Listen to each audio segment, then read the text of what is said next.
especially defensively. That Bills Mafia is going to be lubed the hell up. Oh, yeah. And then guess what, though? This is what I'm telling you. This is what I'm thinking also. It's gonna be loud. You got the guys on your team that you feel okay going into war with, going into battle with. When you got guys like all-pro guys like Byard, Simmons, all these guys have been in the fire. We ain't talking about no inexperienced bunch.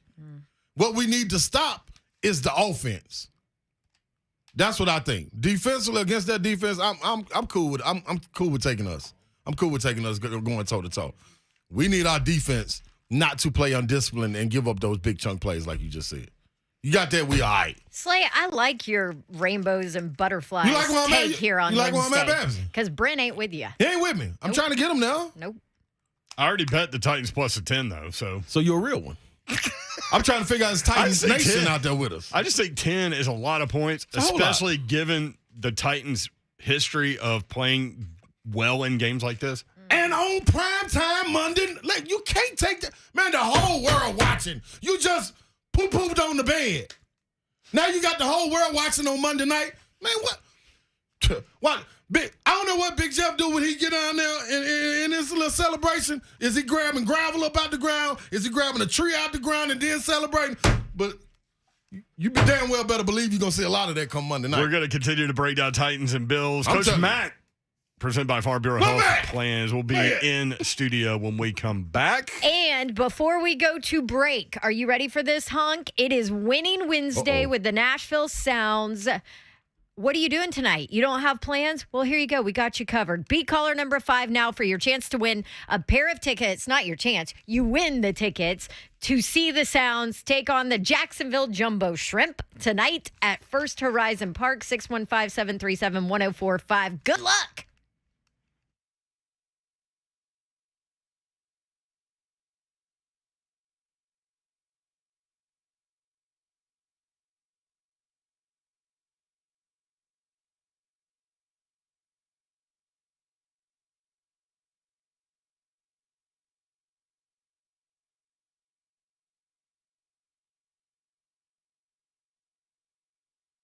Come on, man. Come on, man. Wipe your mouth. Wipe your mouth. Get on out there, and let's go get some good ribs. Yes. Where you going to go get some good ribs? Some good old barbecue, 3 locations. Hermitage, Smyrna, and Franklin. That's now when you go to Franklin, that's to go and delivery only. But Famous Dave's, that's where you're going to roll to. If you're going inside, make sure you bring your bill. Get the best barbecue for your buck only at Famous Dave's. There's a new deal every Monday, Tuesday, Wednesday, and Thursday featuring discounts on burgers, the fan favorite Feast for Two. That really should be the Slay favorite Feast for Two, but we'll work on that. Our smoking sandwiches and the Southside rib tips make your meal even more famous with happy hour specials. Famous Days, stop in Monday through Friday from 3 to 6 for discounts on fried pickles, and make sure you take your phone in there and you can watch 3HL on Zone TV while you're eating your fried pickles and your cheese curds and your rib tips. Move your phone back just a little bit slightly so you don't drip sauce on it. But my favorite go-to sauce, because I'm a sauce guy in Famous Days, is the sweet and sassy or they got some good sauces in there. I don't mess with that devil stuff. But anyway, get on in the Famous Days, people. Go get you some good eating.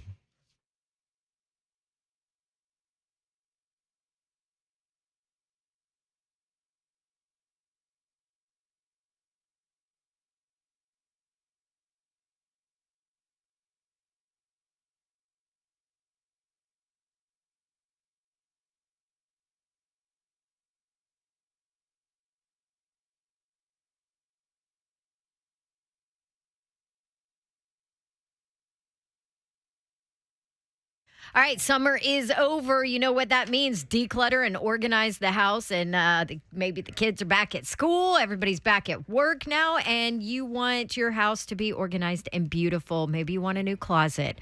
Artisan Custom Closets. Maybe you want a garage organization system that's beautiful and practical. Artisan Custom Closets. Home office, laundry room, mud room, pantry. Artisan Custom Closets does it all. They actually came and redid my garage for me, put in a beautiful panel on the wall so that I could hang things. I've got a huge basket that carries all our basketballs. It's organized. It's gorgeous. My mom actually just came in town to visit this week and fell in love with my garage. It was the first time she saw it, and now she wants one. Hey, you might want one too. Artisan Custom Closets can do it. They actually have a showroom here. It is back open. So go check them out online, artisancustomclosets.com. Call them to make an appointment, and you can go see their showroom, see everything they have to offer, and see if they can help you say goodbye to clutter.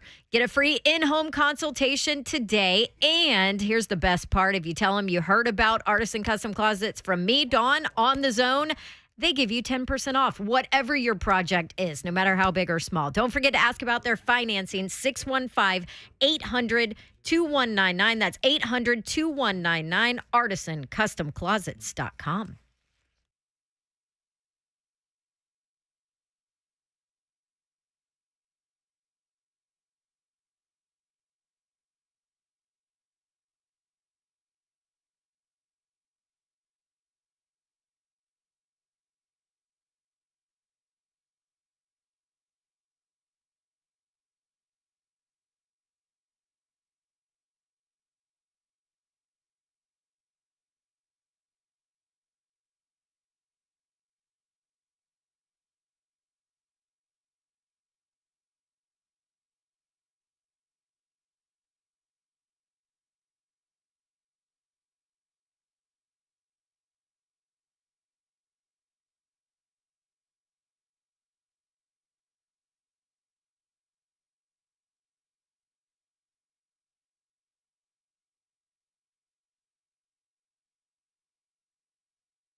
3HL 1045, The Zone. Brett Doherty, Don Davenport, Ron Slay. Hello. Hello, Ron. Hey, what's going on, everyone? Hello, Ronald. Hey, Babsy. Hello, Sylvester. Hey, what's up, Joseph? Hi, Don. Okay, stop this proper crap. Hello. There's Coach Mac. It's not Brent. There we It's go. another one. Edward Brenton Doherty. Yeah, Edward. That's what. Hey, Edward. Hello, Coach Miggity Mac. I would make the worst Edward ever. Yo, Eddie. Eddie. Coach Mac, what's up? How are you? Did you guys get your air conditioning fixed? Man. It doesn't sound like it, does it? Boys are off the rails. Y'all always sound fine. I was just a little worried about Ron Slay yesterday. He was about to break down and just completely melt. Yeah. And I was concerned about him. Dawn was the one holding up the best. I know. Yeah, she was. I failed yesterday. But, yeah, Slay looked like he was going to just lie down on this ridiculous carpet.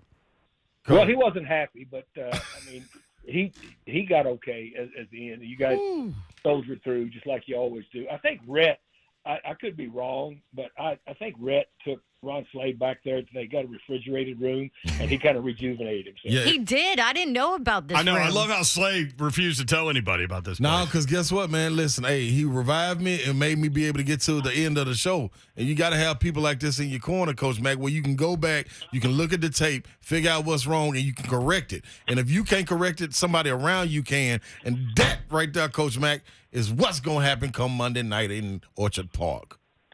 Well, the Titans have got several things to correct. Look, when you give up explosive plays, there's equalizing factors in all National Football League games.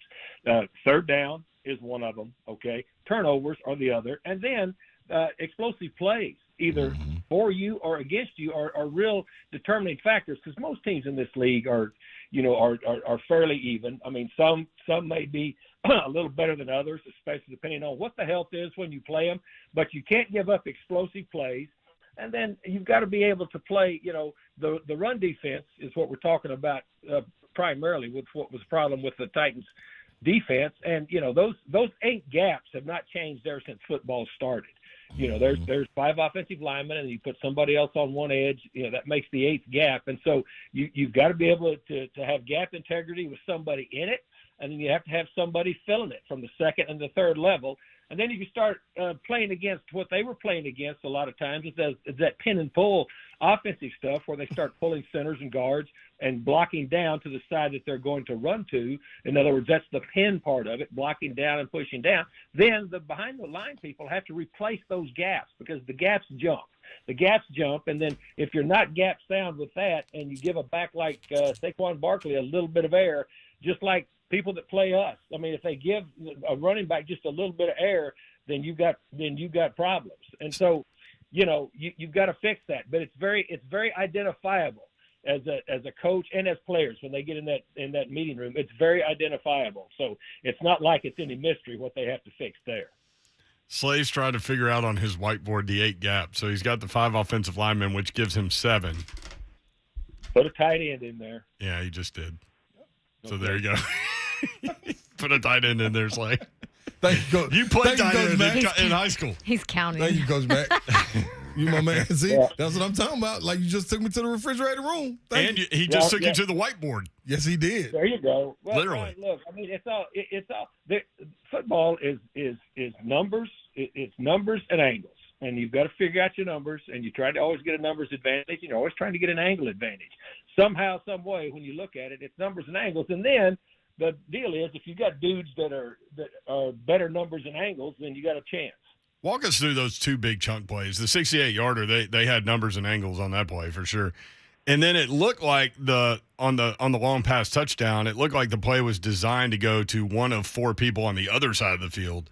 But then they hit the go route on the 7 Well, what route on the other. happened is you're man to man, and you start, as the play develops, you start peeking back to the quarterback. You can't do that. Yeah. You start peeking back at the quarterback, and you're right, it wasn't the primary read, but that's what happens, especially when plays get extended a little bit. If you are in man-to-man, and even if you're in zone coverage and plays start to extend, then you have to play in the back end, especially the further you're removed from the football. You have to revert to what you call plaster, so everybody's got to lock onto the man in their area once the play starts to extend, because then basically what you're doing is just, like what you're doing since you've been playing in the playground as kids. When you start playing, touch football, as soon as somebody starts running open in your area, you got to plaster to him. And that's what happened on the touchdown pass. I mean, that's exactly what happened. It was eye discipline on that one. On the long run, it was gap integrity. Look, anything that happens, Ron's got that whiteboard in there. When you start playing defense and start putting people in those gaps, and you start talking about setting an edge for every defense. Every defense is designed to have an edge set, both on the closed side, which is the tight end side, and the open side, which is the side away from the tight end. Every defense is designed to have an edge set. You've got to set an edge, and then what you do when you set an edge and you start looking at those gaps that are between the two edges that you set, you've got to build a wall in there. So you either have somebody in the gap, you have somebody stunting in the gap, or you have somebody replacing a gap if someone in the gap gets blocked down on. That's just the way it works. And all of that stuff has to happen as soon as the ball snapped and all those pieces start moving. So if any one of those functions in a run defense breaks down, your edge gets loose, you don't replace a gap, then all of a sudden what happens is once you're into that second level, then you've got to have proper angles by the safeties, and you've got to be able, you get a talented big back out in the open, then that's yardage. That's an issue. But it all starts with setting the edge and building the wall. I mean, it's simple to say. I've taught it for years. It's simple to say, but then you've got to put it into practice. And again, this defense knows exactly where it's wrong. You can go in the film room. They went in. You don't even have to go in the film room anymore. You get those pads, those Microsoft services right after the game. You can see what it is. So it's very fixable, but that's what's happened, and it happens really quick if you're not in the right place. I've got a Wednesday keep your powder dry, Brent, little take here for you. So I was going through the Bills stuff today before the show, and I looked up when I got done, and I said, Babsy, I don't see how this Bills team doesn't win the Super Bowl. Well, we're a long way from the Coach Super Mack, Bowl. they've got dudes all over the field. Well, we're a long way from the Super Bowl. They had dudes last year, too, and they got beat. I mean, you look, it's the week By the Titans on Monday Night Football. By the way. Anyway, I mean, it's a week-to-week proposition in this league. And, look, you get 17 chances, and you don't grade any of these chances on a curve. I mean, you don't. And so I just watched for about the fourth time that game that they played against the Rams, and they really dominated the Rams with their offense because the Rams really had issues being able to spot tackle. Now, I'm talking about spot tackling. I'm not talking about run gap fits. I'm talking about spot tackling because this offense is going to spread you out. They're going to spread you out. This quarterback, go back and just, if you want to watch the tape, put a stopwatch on it. He's throwing it in 2.5 or less, regardless of what the defense is. They are spreading people out. They're doing a really good job of doing that. And then they are utilizing this dude back there at quarterback. You talk about dudes now, as a runner. They were running him on planned runs in the fourth quarter when they were boat racing the Rams. So that's, how much they think about him. You got a 6'5", 240-pound, quarterback that can do it. And plus, he's developed into a passer. You remember him coming out of Wyoming. The thing everyone said was he's got the strong arm, but he's only got the fastball. He will never have the accuracy. Well, everybody was lying because he does, and he's a really accomplished quarterback, and they're using him in a lot of different ways. You're going to see a lot of different personnel groups from this group, but it's eventually going to end up spread out. So you're going to have to spot tackle, and you're going to have to win first down because you don't want to let them get into third and short. Because look, they haven't punted in 4 out of 5 games. They know how to move the football. They probably forgot how. I mean, when they had the problem with the punter, they really didn't even need to sign one. Yeah, you never know when you want to practice kicking in practice. Coach Mack, presented by Farm Bureau Health Plans, Davenport. So you did mention, with Allen and him coming out and people questioning his accuracy, where have you seen him kind of grow, even just watching this year's game from last year? No, Don, he's got complete command of this. When he first came into the league, we played him, remember, when he first came into the league. He didn't that's have right. He didn't have command of the offense at all. I mean, he'd come back, right foot hit the ground, take off running. Right foot hit the ground, take off running, throw it 60 yards for a 12-yard pass. I mean, that was his MO. I mean, now he's got complete command and control of this offense. I mean, he has got it in spades. He really does. And when you really start looking at the people now, they changed some people. Of course, they lost their slot receiver this year, but you start looking at Gabe Davis. I mean, you start names that he's got. Dawson Knox. I mean, I've always liked Dawson Knox as a player. There's a tight end. Devin Singletary. I mean, Singletary is a really good back. They got Zach Moss backing him up. They've got Isaiah McKenzie, who's moved into that slot position, for Beasley. Then they got Stephon Diggs. They've got dudes. And so, but the quarterback understands where they're going to be, how to get the ball to them, and he's being more patient now.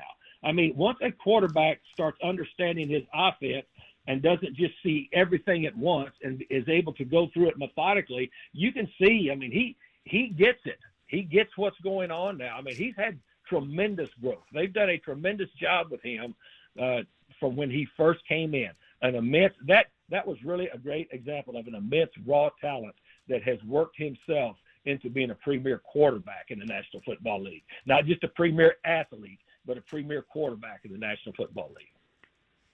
Coach, talk to me about Tremaine Edmonds, the middle linebacker, who's 6'5", 255 pounds. Brent has a man crush on him. Good Lord. Well, I mean, he's a good player and his biggest value when you vetted him coming out of, I vetted him coming out of Virginia Tech. I really like him. What Leslie Frazier has done, who I've got a lot of history with. I mean, Les was with us there in Chicago. Was one of the best man-to-man corners in that Buddy Ryan, 46 defense. And then throughout Les's career, I've been very close to him. I was going to hire Les as my secondary coach when I was head coach of the Bears for 6 hours and didn't know it for 3. So I've known Les a long time. And what Les has done throughout his career, being a head coach and being a defensive coordinator, he's a very patient coordinator. He plays a lot of too high safety stuff. And so what he does, he likes to play a lot of nickel. And I'm getting to your question about this linebacker. And he will play a lot of too high safety. And you'll get quarters, you'll get quarter halves, and then he'll drop one of those safeties down. And he's got two excellent safeties back there in Jordan Poyer and Micah Hyde. He'll drop them down depending on what he wants to do. But he always starts out in the 2 shell and will drop one down to either the tight side or drop the other one down to the open side. But the reason that he can do that and still play 4 under 3 deep zone at times, Tremaine Edmonds has got a tremendous wingspan, all right? And so he closes windows. He closes windows really, really well. But I tell you, the best coverage guy, man-to-man cover guy that is a good matchup for any running back you want to put out there is Matt Milano. So Les has got the best of both worlds with those linebackers that he's got to play the defense that he wants to play. Les Frazier's a very, very patient defensive coordinator. I mean, he will sit back there in that too high and just dare you to come on. And the fact of the matter is, he's starting there over there at corner. They got Tyre Elam from Florida. That's the number 1 pick. But he started Christian Benford, the kid from Villanova, a 6th-round pick that's a rookie, over him because he's bigger and he's a better zone player. So anyway, that's what Edmonds brings to this defense. Is he's a good eraser when he's playing inside the numbers on those zone defenses, and then once they are getting things pushed out to the edge, he's got a lot of length, and he's really to his side. He can get to the edges really quick with that length and that stride, and he's a pretty decent eraser once he starts moving that way. Coach Mack, we looked at the game, and you see Brewer. He battled, but at some point, you're going to keep on going up against these bigger guys, these that's outweighing you by 80-some pounds. Who do you see trying to line up against Brewer for this Buffalo defense in the front? Would it be they've gotten bigger. They've gotten bigger defensively up front. Because that's one thing they want to do. They've got Ed Oliver, who's not big, but Ed Oliver's a 3 technique that is a move around 3 technique guy. But they got Daquan Jones in there. And then they got Jordan Phillips. They brought Jordan Phillips back. He was there. He left. He came back. So those are their two bigger guys, and those are the two guys that will play the shade. I mean, he lines up. He's in a 4-man front most of the time. But a lot of times, what he will do, he will get a little bit wider and edge some people.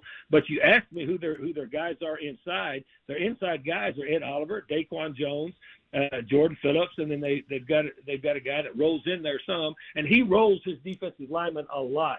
Ron, I'm glad you asked. Yeah. He rolls those guys a lot, and they got Timmy Settle in there also. And then his ends are Rousseau, and then he's got Rousseau out there. They got AJ Epinesa, the first round pick they took out of Iowa a couple of years ago, and then they got Von Miller. Right. So you got to go jacket. Look, last season when the Titans beat them, and the Titans were able to get some pretty good chunk runs on them. And people during the year were able to do that, even though they got to that, into the playoffs. But what they made a concerted effort to do was try to go get some bigger dudes in the middle of that defense because, people could run on them. Now, the Rams don't run the football, all right? They just don't run the football. Right. So that test, I mean, look, Buffalo really started boat racing the Rams in that second half. Mm-hmm. Both teams turned the ball over in that game. But then once it got to be even where they quit playing giveaway on both sides of it, then Buffalo started running them out of it in the passing game, but they never really ran the ball on them because the Rams don't run the ball. So it's going to be interesting to see. The Titans are a team that do want to run the football to see how much less will stay in that two shell, as you want to call it, and just let that front play the run. Yeah, Stephon Diggs say when Aaron Donald went out of the game, Josh Allen kind of drew up a play in the dirt. How long did it take for him to get that kind of assurance from the coach to be able to just take over and say, you know what, scratch that play, we're going to do this right here? Well, I'm not sure he's got complete autonomy to do that. But here's what I will say about him is that he is the guy in charge now. And when you've got a guy that you trust to be in charge, a lot of that stuff, saying, drawing it up in the dirt, it probably wasn't in the top 15 in the game plan, okay? Mm-hmm. But it's probably some play that they'd had before that they said, look, this is how they're playing us now with this offensive look, so let's go back to this one, even though it wasn't one of the major ones that we dotted going into this game to run. Real quick on the way out, were you surprised by the decision that Hackett made to attempt that 64-yard field goal and not allow Russell Wilson to go pick up that 4th and 5 with 50 seconds left? Look, I coached for 31 years in the league, so I don't second-guess coaches. But was I surprised by it? I think I had the same reaction that Peyton Manning had to it. Yeah. Peyton was trying to call timeout, Coach. Peyton was mad. Yeah. He was calling timeout. Look, I don't get mad at anybody, and I don't get mad. I get disappointed sometimes. Yeah. But I don't get mad because nobody's trying to do bad, and nobody's trying to lose. Nobody's trying not to make the play. Right. But I kind of agree with Peyton on that. Yeah. All right. Either call timeout and then let Russell Wilson try to pick up the first down, maybe. I mean, they just paid the guy $250 million. Let's go kick a 64-yard field goal. Well, as I say, I don't make it a practice, and I never will. In what I do now, coach for too long to second guess coaches. I've been second guessed enough that I promised myself I would never second guess. Right. That's why I asked if you were surprised, because then you wouldn't have to second guess it.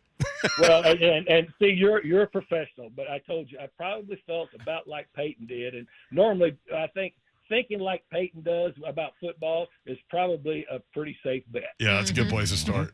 Thank you, Coach. Appreciate it. See you guys. Glad the AC's working for you. Man, See you. me too.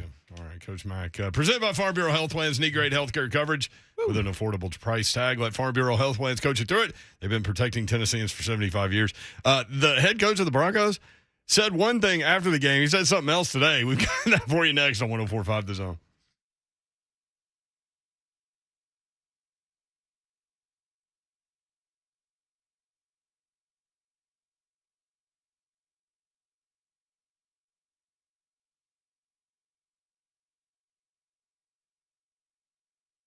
Hey, still Strikeout wings. Yes. I hope you got in there yesterday, man, to go get you a little piece of that 69-cent Wings Tuesday. I hope you did. Hope you got in there Monday to go test out the Smoked Out Mondays with Monday Night Football playing on all the TVs. If you didn't, man, I am talking about the home of Sweet and Sassy. That's right. The home of Sweet and Sassy, Strikeout Wings, 3961 Nolensville Pike, right there in the Plaza Mariachi. You can't miss it. And 123 Ewing Drive. Now, when you talk about wings, I told y'all before, I've been screaming this from the mountaintop, man. I ain't gonna lead you wrong with no food. I ain't gonna lead you wrong with no food. So if you're in the mood for some phenomenal wings, you hear me? And they even got other stuff in there. But I'm just saying the stuff that anytime I can walk away from eating and I gotta lick my fingers, I don't want no napkin. It's serious. And that's what happens in here. Go in there and get the Ron Slay, man. Sweet and sassy with the lemon pepper drizzle, with the Cajun ranch fries, with the cheese melted all over the top of it. Kool-Aid, wash it down. Kool-Aid, wash it down. Still, I got wings.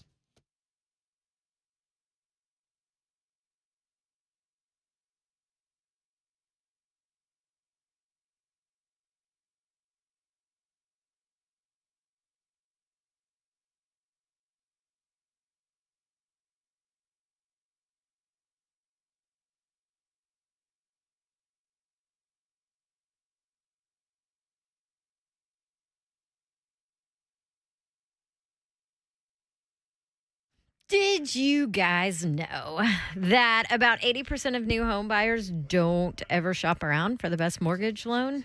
That's a mistake. Should do it, because not all mortgages are created equal. And people who use Loan Pronto save on average about $3,500 just in closing costs. How about that? On top of that, they get a better rate, which saves them thousands more every year.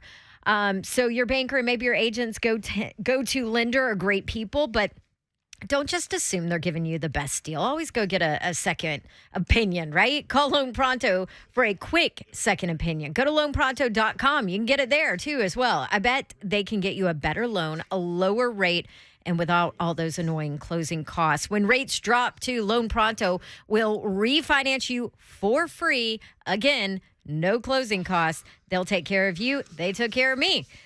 Gave me a great rate as well. Call now to get pre-approved in a matter of minutes, and they can even hook you up with a high-performance real estate agent if you don't already have one. Call Loan Pronto, 615-499-5780, loanpronto.com at 615-499-5780. Equal housing lender, NMLS 1661781, subject to lender approval. Not all loans apply.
3HL 1045 The Zone technology, man. Babs like, my watch just told me to stand up. It keeps telling me to stand up. You lazy butt, get up. So if you're in a resting position, your watch tells you, like, hey, man, you need to get off your ass. Yeah, that's what it just did. That's amazing. Almost there. Keep moving for 1 minute to make progress towards your goal. Do you What have is to your comply? goal? I don't know. Goal for what? Whatever goal I set up when I first got the watch. That's what you want to say. I think I've hit it once Travis set that up. since February. Question. Jump Quick NFL note. Are the Lions really better? Now, we always fall in love with the Hard Knocks team. They fell behind by a lot to Philadelphia, but they came back and made some people that had money on that game unhappy. That was the dumbest comeback. There's one of them. Little backdoor cover. That's what that's called. One of them. Here's the them thing, over though. The Lions have been underdogs in 24 consecutive games. They play the Washington football team in Detroit on Sunday. The Lions are favored by 2.5. And guess what? What? I'm taking Washington. And the points. Give me Carson Wentz. What? Yeah, the Lions going to lie. That is so dumb. Yeah, well, all right, bet against me. The Lions are lying? The Lions are lying. That's what's going to happen. Like, dude, they not finna. You think the Lions going to be Washington? No, she's not following what you're saying. Oh, the Lions are lying. They've lied to us all our life. I'm sorry. You just said I'm take Carson Wentz, and I just Oh. blacked out. I'm sorry. Give me Carson Wentz Yeah. over anybody that plays for I don't the know Lions. if you heard it, but Babs' watch said, what? Yeah. Let's go. Jared Goff. It started Nah. hitting that emergency button. Yeah. You David, lost David, the what's the ball. other one? Beep, beep, beep, David Blau? Blau. Blau. Blau? Blau, yeah. Who else can they throw back up? Purdue. Who else can they throw back up? Blah. Yeah, like Blau.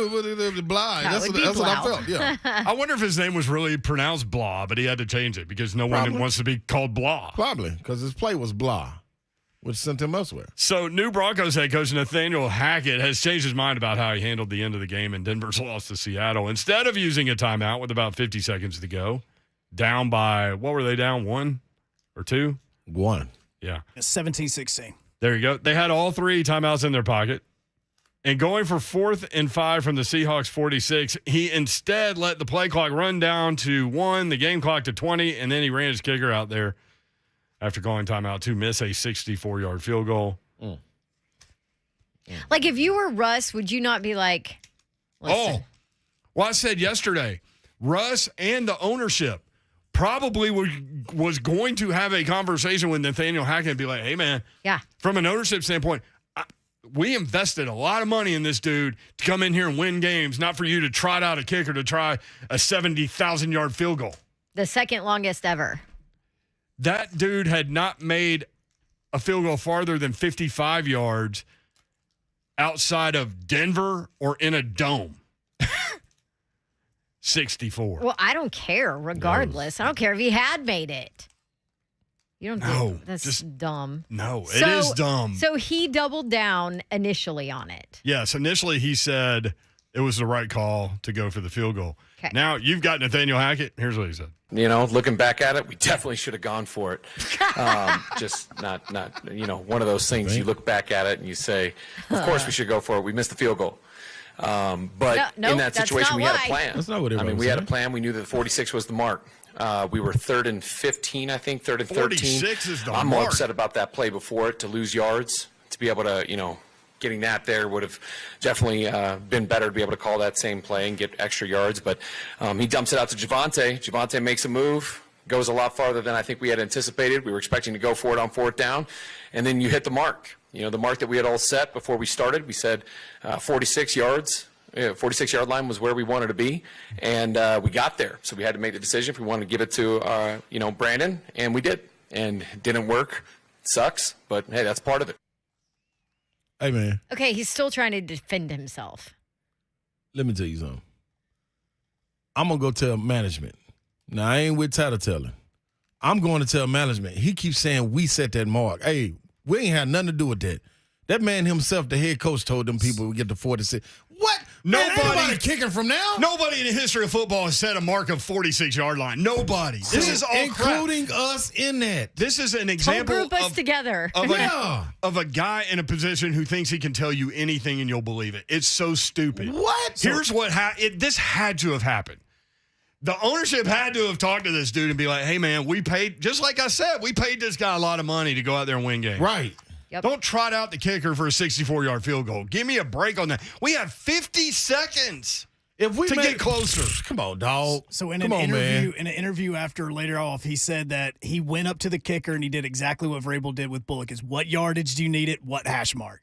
And he said 46-yard line, left side. Man, Okay, that ain't then no that mark. kicker's dumb. Yeah, that ain't no mark. Ain't nobody. No, man. The mark. If it would have got to the 45 or the 44, guess what? We still going for it. What are you? We're not finna try him out there. Hey, man, you done lost your mind. See, you gonna get the. See, hey. See, You're gonna I get would've the told- whole staff fired. because you keep saying we. You keep on saying we. That's your decision, man. Live on that. We'll be right Down back. that. 3HL 1045 The Zone. What?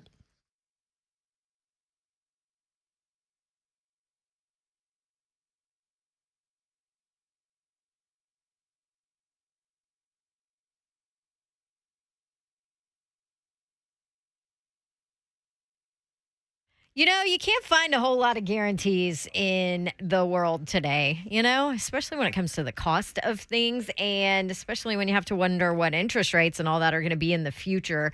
You almost need a crystal ball to be able to see that kind of stuff. But my friends at Two Rivers Ford, per usual, making things easy because they are offering guarantees. How about this guarantee?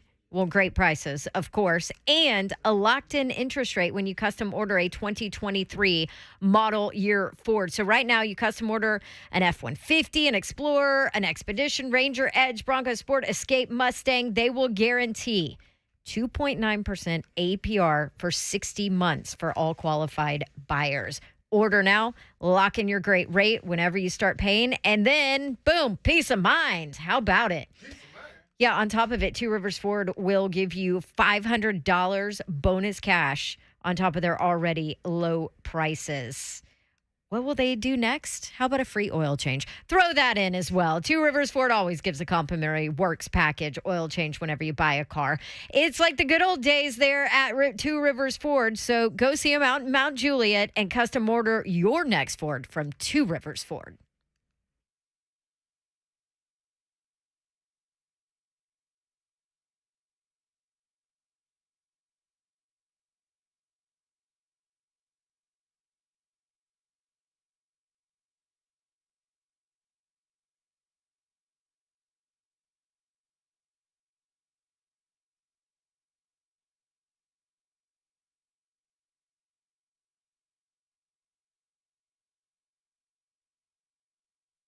Hey, man, if you used to out there getting around playing bumper cars, well, that's not what's happening in real life. In real life, you got to try to drive within the lines, man. Do not hit other cars. But if you just happen, Babsy, just happen. If it happens. Yeah, just run into somebody accidentally. Everybody's safe, but your car's messed up. We got a place where you can go. Apple Collision Centers, Babsy. Yes, locally owned American company, been here for more than 40 years. And this is what I love about it, Slay. What? Certified technicians trained in the most advanced vehicle repair industry processes, the systems, the technology. They specialize in total repairs. They'll take care of all of it. Oh, Babs, you dove in right I there. went big. Well, guess what? They'll do free estimates and do repairs from hail damage, auto accidents, and more. And you also got 3 locations that you can go wind up and just get your car fixed: Hendersonville, Old Hickory, and Gallatin. Yes, and on top of that, they'll work with your insurance, help arrange a rental. They even do towing. So go check them out, applecollisioncenters.com, to schedule a free estimate.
Good afternoon from the Superbook.com sports desk. I'm Joe Hunk.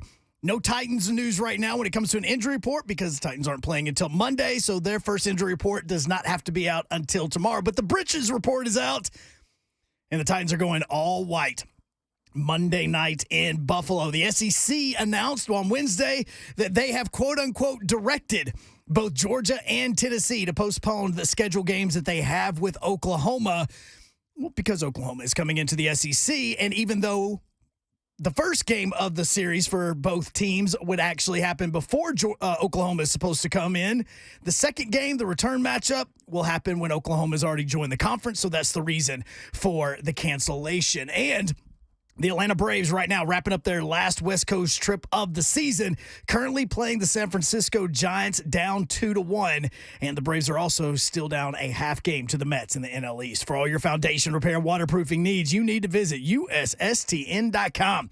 Breaking news at once on your home for the Vols, the flagship station for your Tennessee Titans and home to 3HL. This is 104.5 The Zone.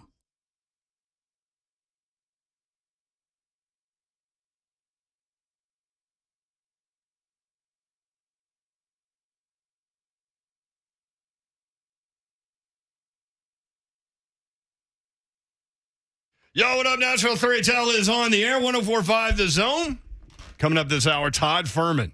We're going to roll through some college football and NFL picks, and we'll do it quickly. That's coming up right around 4:28, if we want to be exact. 4:27, maybe, if we can sneak an extra minute in with Todd. Brent Doherty, Don Davenport. Hey, Don, what's up? Hi.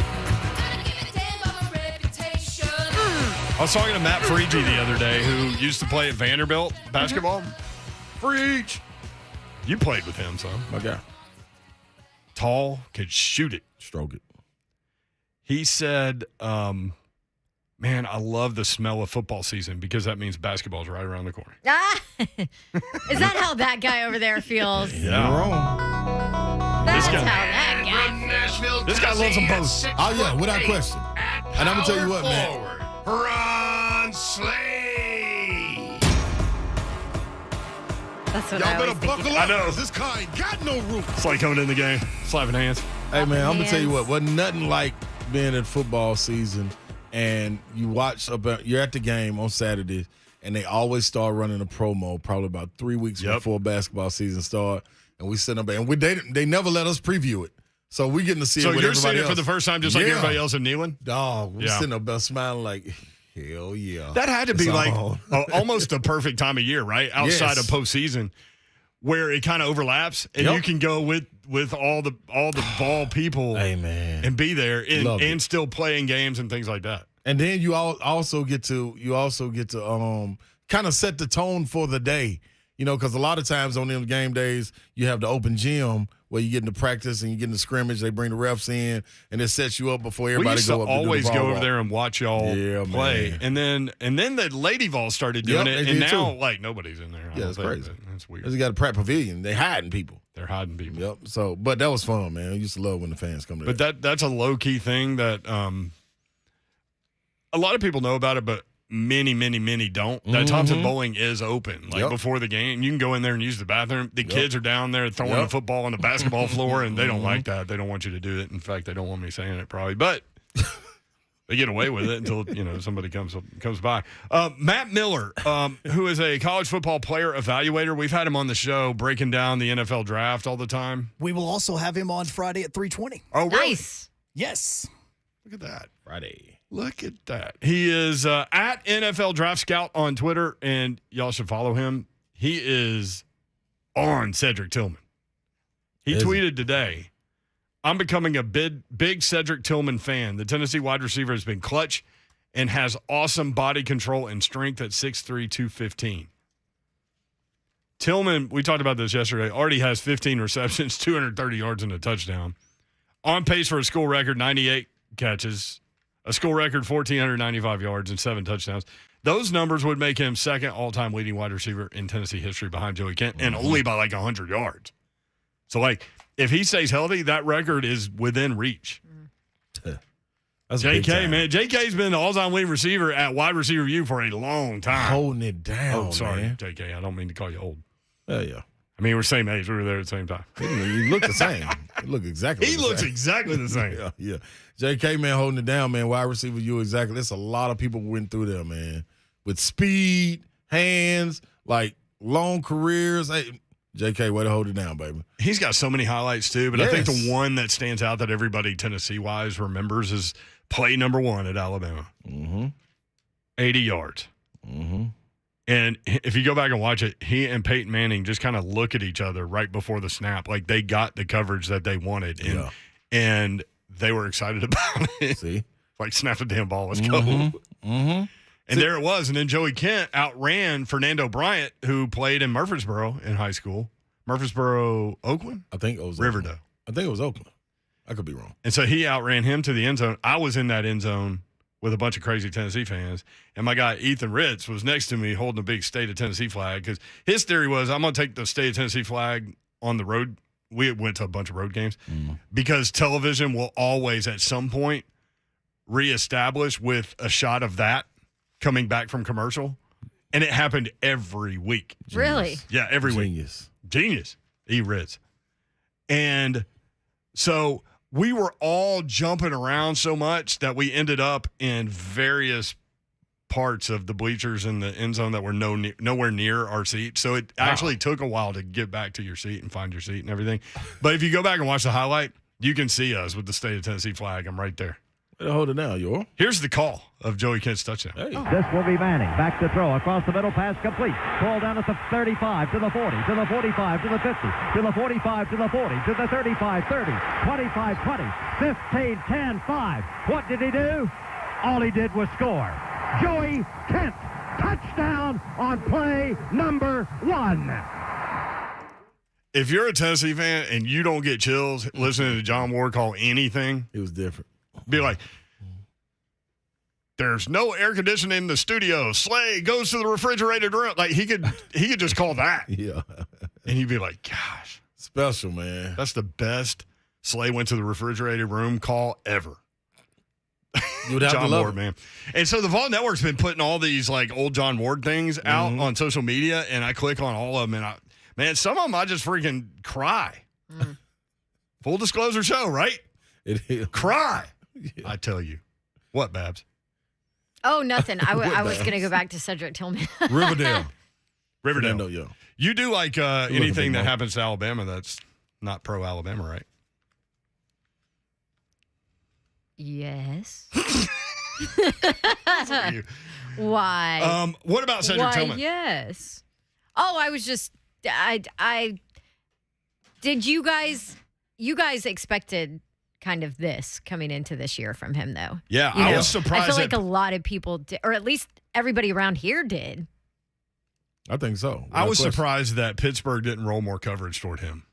Yeah. They left that guy out there. Like, they tried 2 different corners on him, and they left both of them out there on the island. And I'm like, oh, my gosh. And they missed a touchdown, too, that ended up being an empty possession. So that could have provided some separation, and he would have been over 200 yards. But see, that's my thing. That's what I'm saying. Like, when they started to do that, you were able to abuse them in other matchups with Brew McCoy one-on-one, Jalen Hyde on that little out one-on-one. And then he missed Hyde going across. Like, the man got so many options, man. Like, if you choose one, you actually gonna let somebody else get an easy 150. I mean, an easy 150. When I say easy, I mean because they're bigger than the guys that's guarding them, faster than them in a lot of situations before we get to SEC play. So Pat Ryan on the Big Orange hotline, which airs on we played the show on Tuesday. I was listening yesterday. He said that the coaches had told them, and they can't say before the game, obviously, but he was saying in this moment that they told Cedric Tillman, look, we're not winning this game if you don't come up big. So we're going to go at you a lot. And they did. 18 targets, 9 catches, well over 100 yards. The game-winning touchdown in overtime. And especially in overtime, like, you know exactly where Tennessee's going. Right.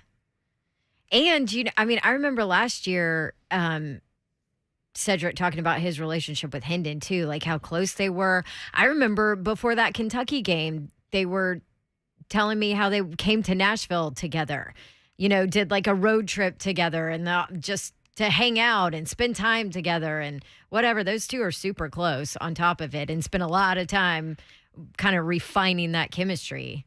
You can see know it. that he feels good with him. You can see it. I bet they would have played in the preseason together. Just saying. Keep coming back to this. You're just shaking your head. At this Actually, point. they probably didn't need to because they got that chemistry.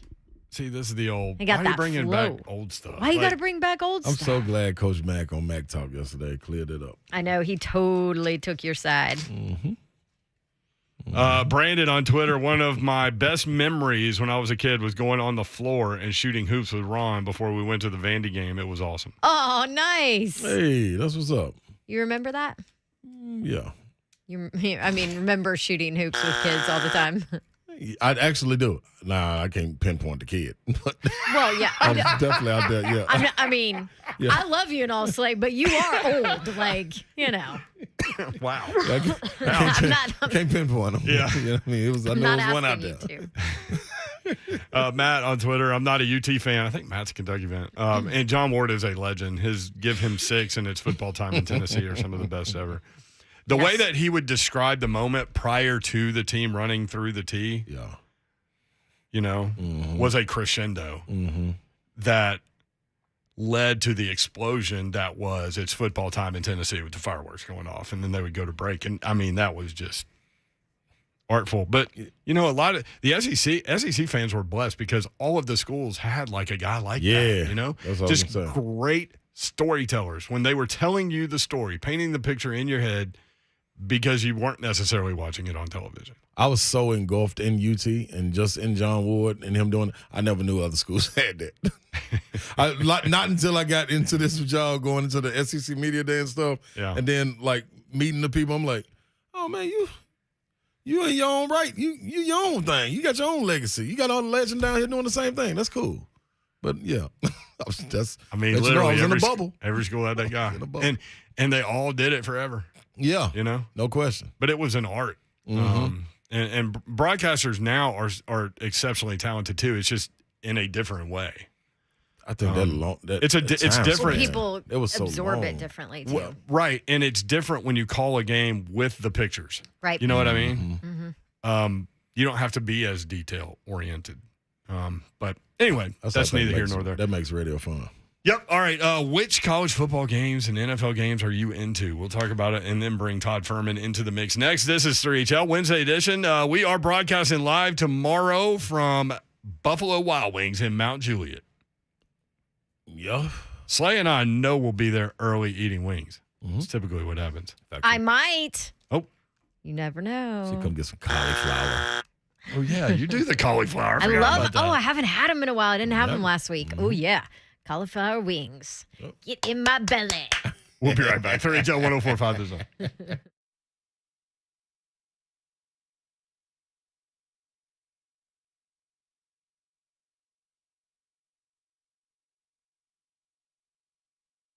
Go up to Dodge Chrysler Jeep Ram. That's where you need to go to get that next new vehicle. Whether you're looking for a brand new car, truck, SUV, or Jeep, maybe you want the to go down the pre-owned path, you can certainly do that as well. They will let you know of all of the deals that they have going on. Just simply ask your questions. They'll have your answers. And between you and my friends at Gupton, you'll come up with the vehicle that's right for you because that's the only goal. No pressure from these guys at all. They simply want you in the vehicle that's right for you. That's what's going to happen when you go see my friends at Gupton Dodge Chrysler Jeep Ram, 3450 Tom Austin Highway in beautiful Springfield, Tennessee, about 30 minutes from downtown Nashville. Go ahead and get it done. And you can check them out online while you pretend to work. GuptonMotors.com is the website. The entire inventory is there. All the dealership information, phone number, address, all that stuff is there as well. GuptonMotors.com. Go take your test drive. Go inside. They will help make the numbers work, and it'll be that easy. That's Gupton Dodge Chrysler Jeep Ram.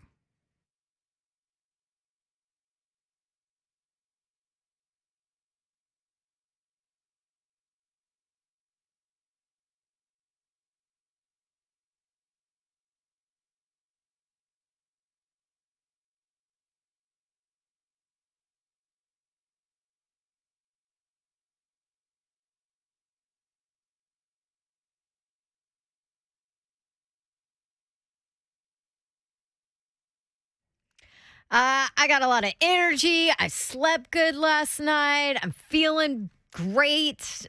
How are you feeling? Do you need some help and maybe get a little more energy? Maybe get off some prescription medications? Maybe just feel better naturally? LT360. That is who you need to call. That's who I talk to and go see and help them, or they help me to feel better. They've guided me back to better health, and LT360 can do the same for you. If you're looking for a non-pharmaceutical option, they can help teach you how to reverse and prevent disease, how to overcome high cholesterol, how to fight fatigue, stress, anxiety, obesity, whatever it is that you have that you are dealing with. LT360 is who you need to call. Non-pharmaceutical, all-natural, affordable healthcare solution. And the things you learn from the program will help you to live your best life. Wake up rested. Enjoy. Live your best life. Get a free consultation. LT360health.com is their website if you want to know more about their story and how it all started and why they're here. Well, they're here to help people. That's exactly why. Get a free consultation and find out how LT360 can help you live your best life. 615-815-0390, LT360health.com.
3HL 1045 The Zone. Todd Furman coming up. We're going to go through some games.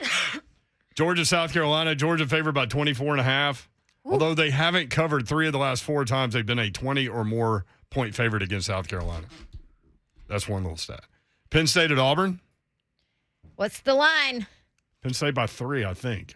I kind of like Auburn right now. I'm so scared. Hunk, I don't know if you saw. Hey, don't you use that. What side are you on?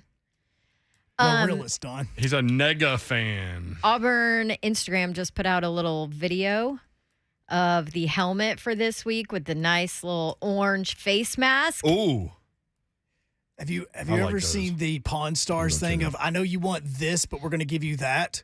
Mm-hmm. All the players said this week, I would love to see us in orange jerseys. And the team's like, no, but we can give you orange face masks. Can't give you orange jerseys, but we'll give you orange face masks. Are they for sure not doing orange jerseys? As I of know right they now, never do do. not know. They never do. Traditionalists. But the players have said we would love to play in orange jerseys. Maybe they do it. But yes, they do have the orange face masks this week. They are sweet. Very cool. All right, all that's coming up.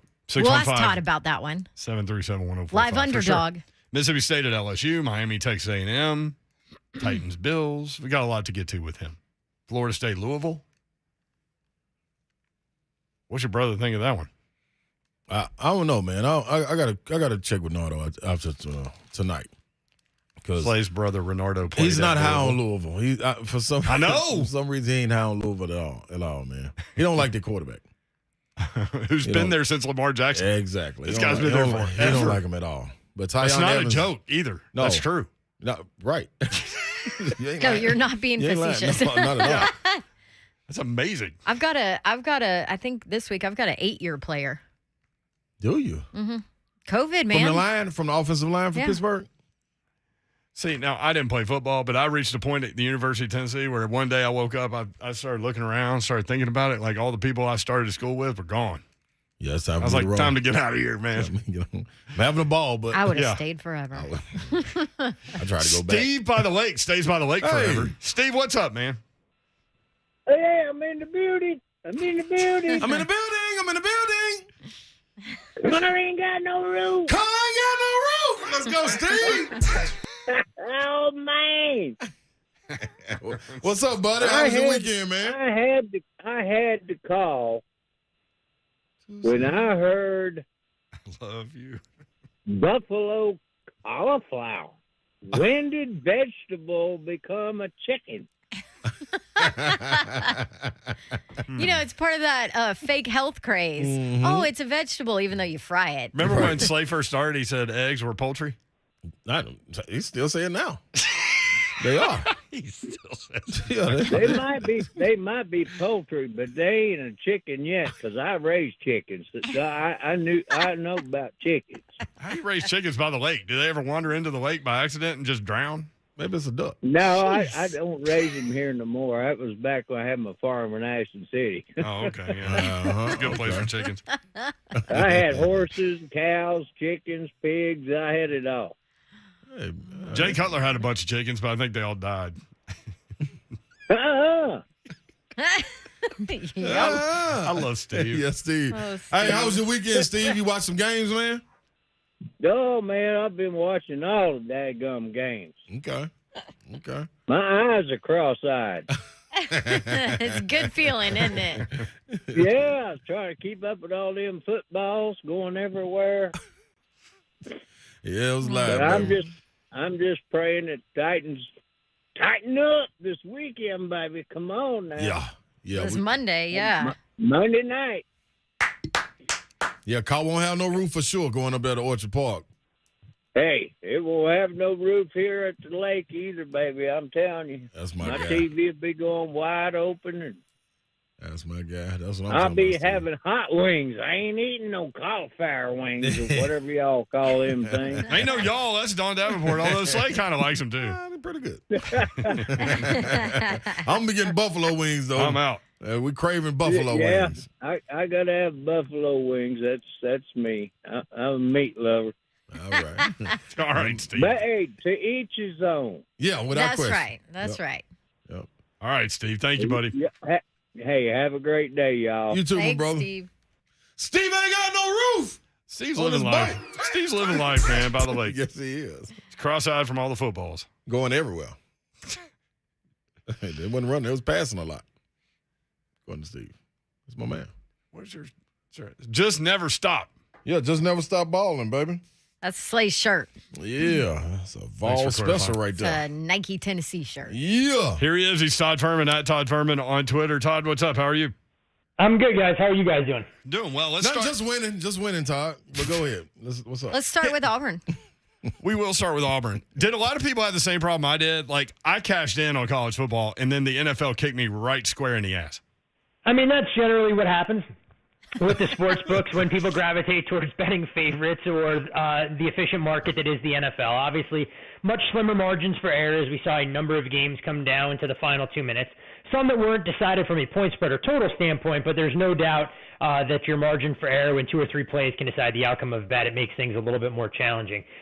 I can't say the same for my college football Saturday. It was not the best one I've put on the books. Thankfully, the NFL was a little bit better. But either way, as long as you end up in a better spot than you started the weekend. But as far as Babs' Auburn Tigers are concerned, interesting number here because I had full intentions of looking to bet Penn State in this spot, but I thought the number was going to open up at a pick'em.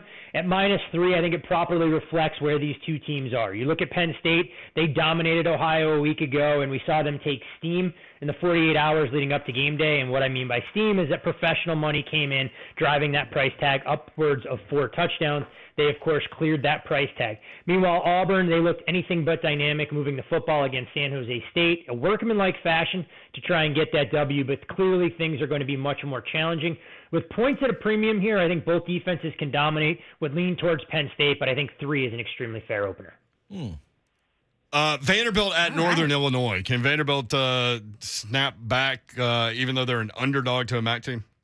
Yeah, real difficult game for me to try and handicap because you would think on the surface that Vanderbilt's recruiting at a higher level, but this is a Group of 5 conference champion in Northern Illinois that doesn't have quite the same athletes in space as Vanderbilt should, but you also wonder about the Commodores' level of focus and engagement for this trip to DeKalb. We saw them last week against Wake Forest, had the unfortunate situation of dealing with Sam Hartman's return to the lineup, and after a couple drives, it looked like Wake Forest regained their footing and was obviously able to put some separation in there. This won't be a daunting road trip by any stretch of the imagination, but what is interesting is you've seen Vanderbilt actually open as a 1-point road favorite. Money's come in on NIU. Wouldn't be surprised if Vanderbilt gets back closer to kickoff, but probably won't be a huge decision for the sportsbooks one way or another. Mississippi State at LSU. Man, I liked what I saw, but from the Bulldogs, but they were playing Arizona, so I don't know what to take from that. But favorite on the road in a early evening game at in Baton Rouge. Yeah, I mean, I think that the books have caught up to Mississippi State. Before the season started, when we broke them down on our Bet the Board podcast, said they could be one of the more undervalued teams in the SEC West. The unfortunate part is it's taken 2 data points, and books are forcing you to pay a premium if you want to back the Bulldogs. We saw last week them open up around 6.5, 7 for their trip to Tucson. Number got bet up to 11.5, and even at that price, there was not any interest from professional bettors to come back on the underdog. This team has a ton of continuity when you look at their starting quarterback, one of the more underappreciated guys in the entire SEC. Again, this is a game very similar to Auburn-Penn State. I wanted to bet Mississippi State, had the game circled, but was hoping I was going to be catching a point. Not sure I want to lay 2.5. I need to see more from this LSU offense. Jaden Daniels, of course, was able to build confidence, as I think everybody would have been last week in their win against Southern. Let's see how he performs against SEC-caliber athletes. He's got to take a step forward from what we saw in the season opener against Florida State. Miami, Texas A&M. Yeah, I mean, what you would think is a buy low spot on Texas A&M in the wake of that disappointing performance against Appalachian State last weekend. Of course, they close right around a 17.5, 18-point favorite. Don't even score 17 points in the game. And I think this is the same song and a dance that we've grown accustomed to from Jimbo Fisher, operating an offense that feels antiquated in the modern game. They ran 38 plays offensively. That's unheard of for an SEC team when you welcome in a Sun Belt foe. I'm not going to take anything away from what we saw from the Mountaineers, but the Aggies have to be better. This game, a little bit of a different dynamic. You'll have Kyle Field foaming at the mouth with a kickoff at 8 o'clock Central Time. I think defensively it's going to be an uphill battle for Tyler Van Dyke, but until I see more from the Aggies offensively, I don't want to lay 5.5, but I'm not going to sell stock at the bottom of the market. Lean under the total. I think both defenses can have some success, but there's no doubt A&M is going to need this game a hell of a lot more than Miami.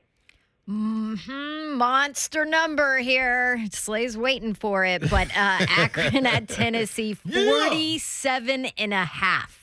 I mean, why are we even bothering? Honestly, if you're betting this game, it's just a question of when Tennessee takes their foot off the gas.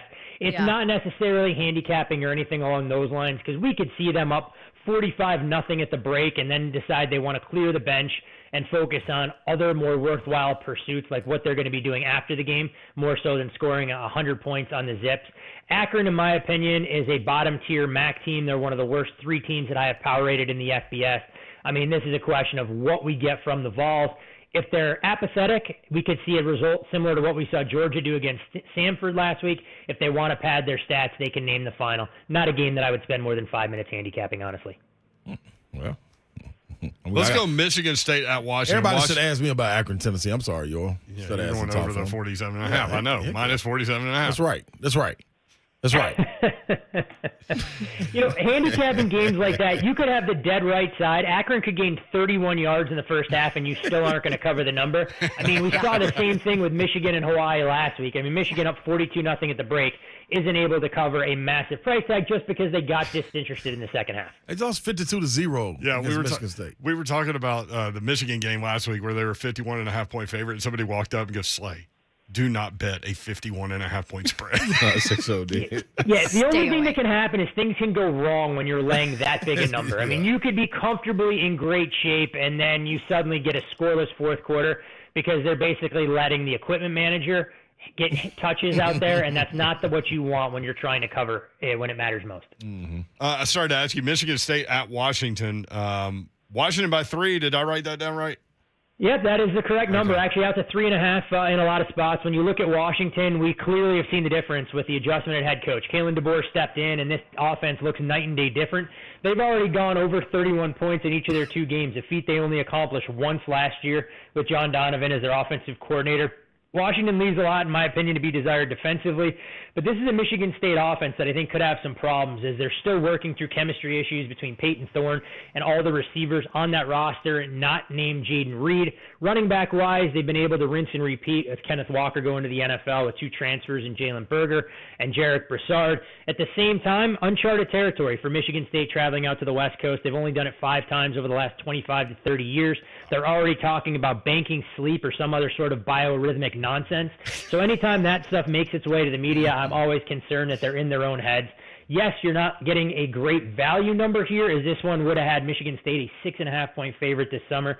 But for me, it's favorite or pass. I think a healthy Michael Penix makes a difference here, and there is a level of familiarity having gone up against Michigan State during his time in Indiana. Banking sleep, huh? Banking sleep, exactly. Is that what you do in Vegas? No, I wish I could. Honestly, I wish I could find a way to try and be able to do that during the NFL season. Unfortunately, I haven't quite been able to figure out exactly what needs to get done to implement that particular strategy. Georgia at South Carolina. Georgia about 24.5. Yeah, big number here, and you can understand why. When you look at Georgia offensively, that was the eye-opening thing that came away from their Week 1 win against Oregon. Defensively, we figured it would take a little bit of time. You wouldn't have known that watching that game in Atlanta. South Carolina put up very little resistance last week against Arkansas, and I think this will be a legitimate jolt to their system. Big move here on the total. Opened as low as 48.5. We're out to 55, and I think we're only going to see one-way traffic. Georgia, if this game is remotely competitive, can probably score 50 on their own. I'm not sure there will, but South Carolina has enough firepower to keep this game relatively competitive as far as the total is concerned. I like it over the number at 55. Shall we start watching Florida State and Louisville? Yeah, I mean, I think this is a game that's fascinating for a variety of reasons. I mean, Florida State looking to go 3-0 for the first time since 2015. Mike Norvell trying to build this program back into being somewhat respectable in the ACC. Louisville looked a lot better last Friday night defensively against UCF. And we'll figure out exactly what the Cardinals can bring. I mean, it's their home debut after a pair of games on the road. They're already 0-1 in conference. I think when you're looking at a side here, Louisville makes some sense if it were to get to 3. But I really believe we can have plenty of fireworks here. Malik Cunningham has been a thorn in the Florida State Seminoles side. They haven't really been able to adjust for running quarterbacks, and we saw that on full display in their season opener against LSU. So I think both these teams could get to 30 and start the weekend off with a bang with relatively exciting brand of football. You got to give me BYU Oregon real quick. Yeah. Oregon, for me, it's a lay it or don't play it type scenario. BYU talked about emptying the tank last Saturday night against Baylor. That was one of the more electric atmospheres you're going to see. And that was the first thing that came out of Dave Aranda and the rest of his head coaches, saying they didn't realize how difficult it was traveling to Provo. That final score, much to my chagrin, sitting on +4 with Baylor, would have liked 1 or 2 or 3 field goals to go in the game's final seconds or initial overtime. But you look at BYU, this was their first win over a top 10 opponent at home since 1990. Ironically enough, what they did after that game is they traveled out to Autzen with Ty Detmer as their starting quarterback. Detmer would go on to win the Heisman Trophy, but on that fateful day in Eugene, he was intercepted 5 times. I'm not saying Jaron Hall will have the same fate, but I think Oregon has a bounce-back opportunity, and don't put too much stock in their performance against Georgia. The Bulldogs are going to make a lot of teams look slow, unathletic, and ill-equipped to match their physicality. Titans at Bills Monday. 10 is a lot of points in the NFL, but, man, I was looking at that Bills team trying to figure out how they don't win the Super Bowl. Come on, Todd. Yeah, it is a big number for me, and I think at this point the only way to look would be at the underdog. Full disclosure here, I laid 7 on the open here, so I'm working with a little bit of a different proposition in this particular spot. The Titans, as we thought, could struggle. Didn't think they would blow a 13-0 lead at the break against the Giants. Of course, the unfortunate field goal that missed wide left. When you look at this Titans team defensively, I think that's where they're really going to be tested here. The key, of course, as we saw last year, establishing the ground game, keeping Josh Allen on the sidelines. Unfortunately, a little bit of revenge for Buffalo, knowing that they had about 37 cracks inside the 5-yard line. Couldn't get in the end zone. But at 10, the only side I can make a case for would be the Titans. I want to see where this total goes. If it got a little bit higher, I might be inclined to go under, because I think we're going to see very limited possessions in the grand scheme of things. Is there a game in the college side of things that we need to hit on? I mean, we hit on a lot of them. I know Big Noon Kickoff on Fox this week takes everybody out to Lincoln. It's actually a game that we talked about on the Bet the Board podcast, so encourage people, like always, to check that out. Some interesting notes on a couple of games. You have a unique situation brewing across the college football landscape where a number of teams won outright last week as double-digit underdogs that find themselves in the role of double-digit favorite this week. Typically, it's a profitable scenario to go against them. I'm not saying to do it blind, but keep in mind before you run to the window to lay 16.5 with Marshall on the road at Bowling Green. Troy, 12.5-point home favorites against App State, 12.5-point home favorites against Troy. And, of course, Washington State goes from being a 17.5-point underdog that won outright at Wisconsin to being a 17-point favorite against Colorado State, that same Rams team that was absolutely boat raced by the Middle Tennessee State Blue Raiders last weekend. How about that, Todd? Little bounce back there for the Blue Raiders. Hey, you know what? I just want to know where that offensive display was the first week of the season when I bet them over against James Madison. Typically, when I get a team to score 44 points and I'm going over 56.5, Brett, I'm supposed to be able to cash that ticket. I'm with you, Todd. Yeah, they struggled offensively, Todd, in week 1. Yes, that they did. It's putting it mildly, but you see the teams make their biggest improvements week 1 to week 2, so that's all that matters. And they were definitely dominant and arguably one of the more surprising scores, especially early when you consider they went from a 5-point underdog to a 13.5-point pup and led that game 29-0 at the half in Fort Collins. Yep. MTSU hosting TSU this weekend. Anything in the NFL that we need to hit on? Some interesting games here when we highlight some of the line movement, of course, with Dak Prescott out for the Dallas Cowboys. They go from right around a 1.5, 2-point favorite to more than a touchdown underdog. Combination of factors there with Cooper Rush getting the start and Dallas looking anemic offensively in their opener. You've seen a lot of professional support early on for the New Orleans Saints. That game has come off the 3. Some questions abound about Tampa and their receiving core. Chris Godwin going to be out. Julio Jones finds himself on the injury report. Shocker for all the Titans fans that know you get maybe one good game. He sits 5 and then comes back at this point in his career. And more importantly, an offensive line that's banged up, not where you want to be hurt against the Saints defensive front.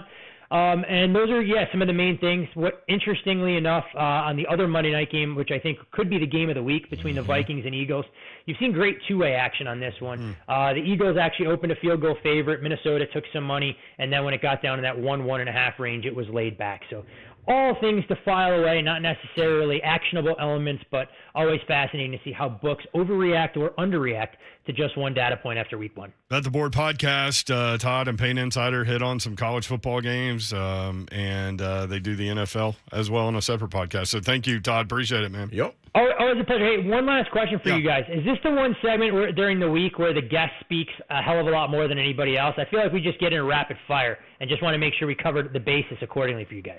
Well, you got a lot of gamblers out there, Todd, like me. You're the expert, Yeah, Todd. would you rather us talk? Like the whole point in having you on is because sometimes you know what you're doing. I'm not saying it's a bad thing. The less Slay talks during this segment, it's better for everybody to try and preserve their bankrolls. That's all I was Todd, getting at. do you know how quick I was trying to jump in on some of these combos, too? They made me stay out. They set me out. That's why I just go, Slay. It's like a snowball going downhill. You guys roll it out there, and I just go until Brent tells me it's time to pay the bills and bring in the advertising. Sounds like a scene from Rudy. Thank you, Todd. Appreciate it. Be good, guys. Have a great weekend. Right, that's Todd Furman on Twitter. I'm telling you, Bet the Board podcast, must listen to. Yeah. I mean, it is really good. They get down and dirty with the analytics. All right, more 3HL coming up, 615-737-1045.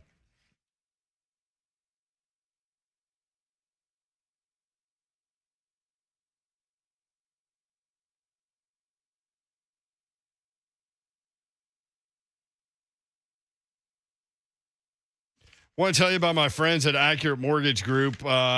Interest rates have been fluctuating. And here's the thing. You've got some high interest numbers on credit cards and HELOCs. And there are ways, even though if you refi, there are ways to kind of capitalize and save money, big picture, long term, when you utilize what you get back on some of those high interest credit card debt items that you've got going. Accurate Mortgage can help you out. Check them out, AccurateMTG.com. These guys have been in business for a long time. It's a local company here in Nashville, and they are ready to help you. So give them a call. Check them out online. Again, AccurateMTG.com is the website. That's AccurateMTG.com. Accurate Mortgage Group, NMLS number 4664.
Steak-out wings. 3961 Noblesville Pike. Plaza Mariachi is the location. And listen, let me go give you the number, man, because you might be sitting there right now in your car like, man, I can't make it over there in time, but I want to go and place my order. That'll make me going over there. Man, 615-891-1298. Go and slide on through there, man. Get over there to Plaza Mariachi. 123 Ewing Lane is the other location. 615-953-7554. Both locations, you get the home of Sweet and Sassy. You get outstanding flavor. You cannot miss it. Now, what you also have to know is all Sunday games will be there. NFL games, college games on Saturday, they got plenty of TVs. So slide on through there and get what you're looking for. Get some good, hey, they got stock too now. They got a bar now. I mean, a real live bar. It's liquor, alcohol, it's all going down, man. Get on in there. Enjoy it. Home of Sweet and Sassy. That is the one and only Steak-out Wings.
Welcome back into 3HL. I hope everybody tapped in right there to that great analysis breakdown of the betting world with Todd Furman, man, because I sure did.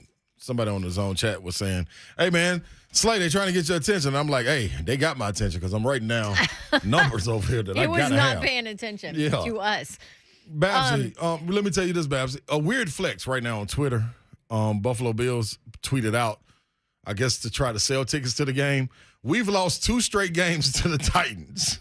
What? And the mad emoji, like the blowing smoke emoji. So I don't know what that's supposed to mean. They stated the obvious on that one, Yor. I like it, though. I mean, we retweeted and wrote, yeah. That's true. Y'all have. That is accurate. Facts. Somebody smart over there. Scott says, at 3HL1045, I was in the end zone at the Alabama-Tennessee game in 1995, also when Joey Kent went the distance. I also ended up in a different row and almost threw my shoulder out, pumping my fist. Couldn't lift my right arm the whole game. That's a real thing. What's that shoulder injury you got? Lazy shoulder, grandma's shoulder? Mine has thawed. Oh. Yep. Hey, welcome back, Babs. I'm back. Yeah. I'm back, baby. I'm back, baby. Back in time. I'm back just in time to injure it while I'm trying to throw my suitcase up in the overhead compartment while 15 men stand around and watch me try to do it. How dare they? Shame on them. Do they ever Chivalry is dead. After you get it done, does somebody ever say, "Hey, you need help with that"? Is that your No, move? That's me the and best Slade line. were downstairs yesterday, and they were getting ready for our sales teammate Tanya having a baby shower today, and they were getting ready for it yesterday, and they were blowing up a bunch of balloons. Me and Slade were just sitting in there, like on the couch, talking and stuff. And then at one point, I got up and I said, "Y'all need any help?" And they were done. Yeah, they were done. Perfect timing.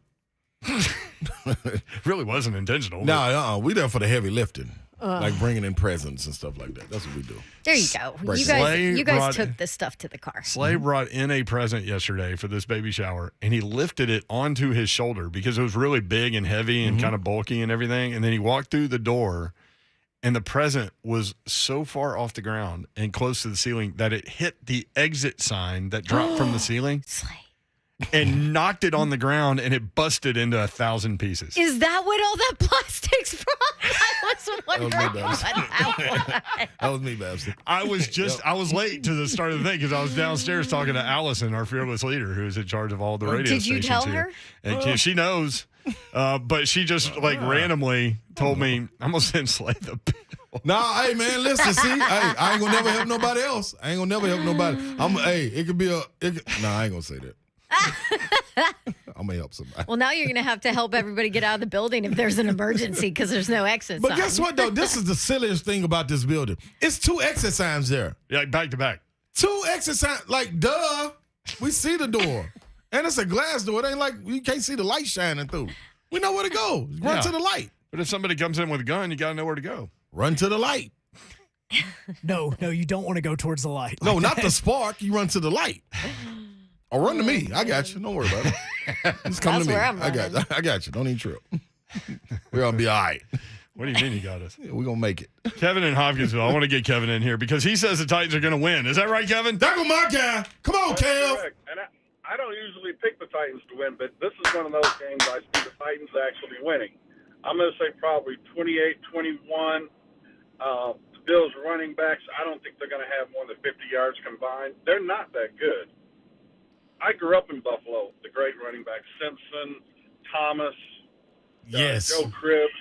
You know, Devin Singletary is not in my opinion, he's not a pro running back. Him and Zach Moss combined. Yeah, but Joe Ferguson, with all due respect to Joe, was no Josh Allen either. Like, this team has a bunch of weapons all over the place. It's I the get balance, too, that'll their get ya. best rusher is their quarterback, which always, like, that's the thing that could get in the way of Buffalo doing what they need to do is Josh Allen getting hurt. Because as Coach Mack told us, yeah, go ahead. No, I was going to say, I also had a question for Miss Dawn. And I'm a big fan, Dawn. You went to Auburn, right? Yes. Why? My question is, why? That was a pretty good question right there. It's the loveliest village on the plains. But have they won any championships in anything? Yeah. Oh, yeah, they won in football. We won in football. Cam One Newton, time, baby. right? But that was one time, right? Well, I mean, they've won before that too. Like Oh, way okay. 50s. All right. I was just wondering. Kevin, who are you a fan of? Yeah. I'm a fan of Brigham Young. Hey. Oh, big win last week. Yep. I hate you for it, but Yeah, go ahead. exactly. They usually have a pretty good offense. But Hey, I'm a just fan never of been a fan of. Provo. I love Provo. Oh, I saw you do one of their games. You did an excellent job reporting on the sideline. You did a great job with that. Thank you. I I forgot appreciate who it. they were playing a couple of years ago. Yeah. But I was just always wondered. I always hear y'all on here, and I always thought you're a great reporter and everything. I was like, why do you go to Auburn?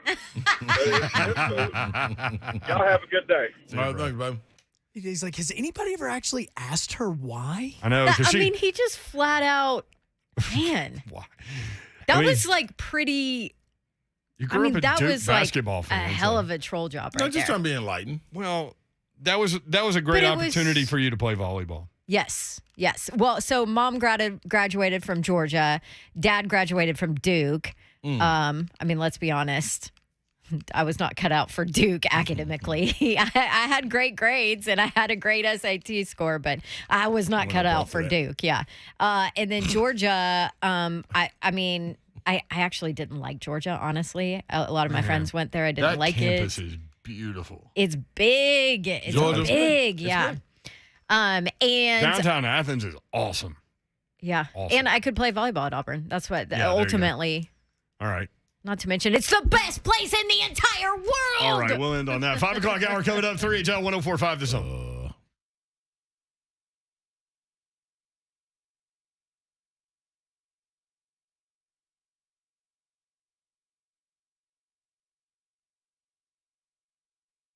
Buddy Allen Carpet One, they are your flooring experts, and it's a locally owned company and operated by the Allen family for more than 55 years. Zach, Jenna, and Judson Allen, I've known them a long time. They're great people, and they are in the store every day, and they are ready to help you with every aspect of your flooring project. So get on down there or check them out online, buddyallencarpet1.com. The showroom, 2405 Lebanon Pike in Donaldson, absolutely beautiful. 615-883-3289. Again, the website, buddyallencarpet1.com.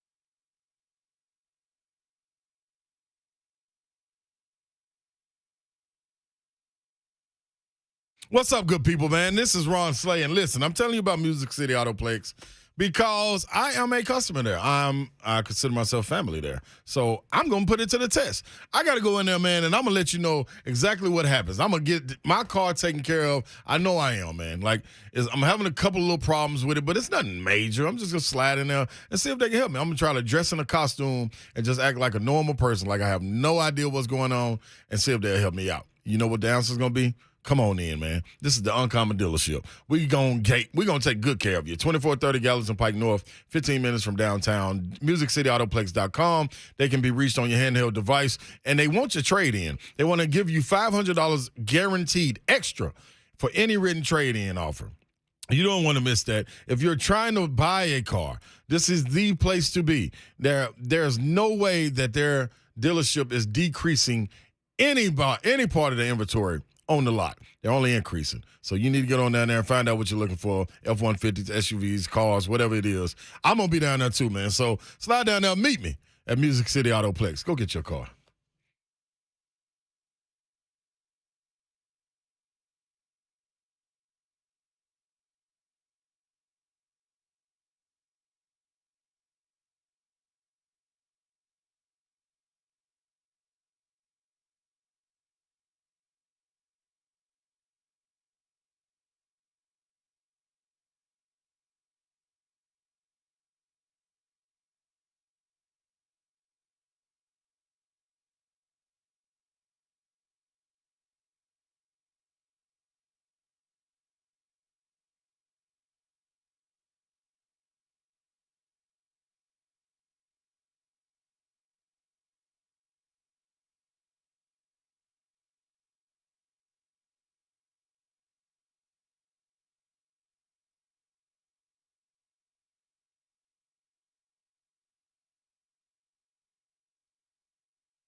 And since the game is on Monday night, that means no injury report today. Good afternoon and evening from the Superbook.com sports desk. I'm Joe Hunk.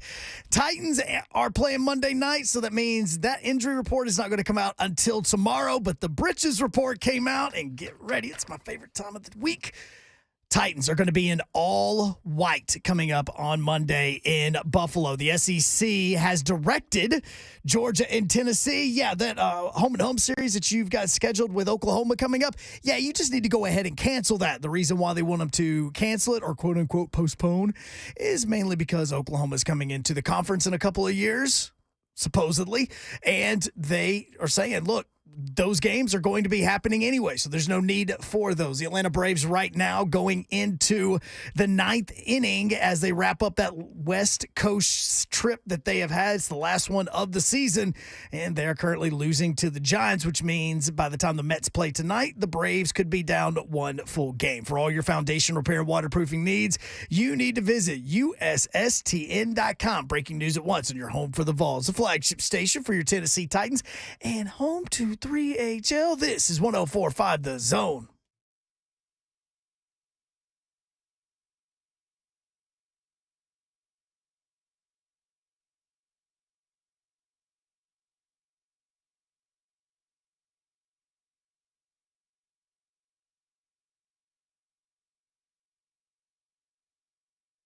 Three HL 104.5 The Zone, 5 o'clock hour underway here, and we hope you're having a great Wednesday.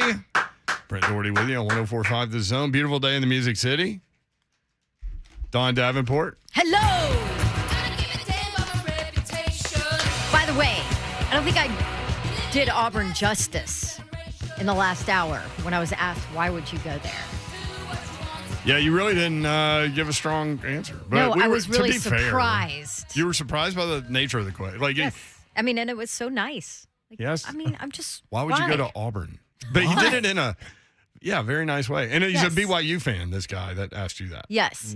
So, awesome city, awesome campus, awesome traditions. I believe in Auburn and love it. Awesome people, great education, all of the above. Okay. There you go.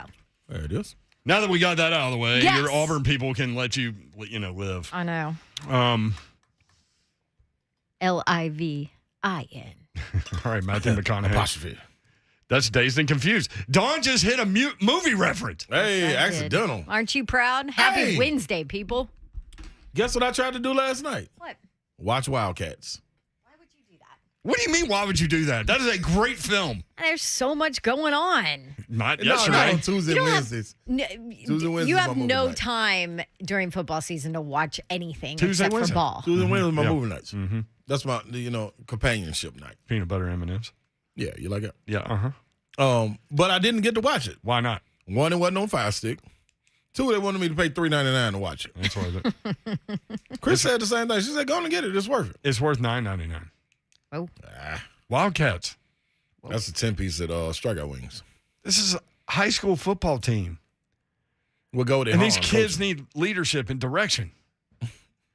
And Woody Harrelson is the quarterback. Oh, And- Woody in it? Yeah, and Wesley Snipes, and they're both young. Hey, y'all, this is a 1986 movie. Goldie Hawn is in it. I know, that's my girl. And at one point, she's in a bathtub, so watch out for that. No, I'm with that. No, seriously. Like, no, I'm saying, like, yeah, all right. Just, I'm with that. He's I Ronson. don't even know. He's with it.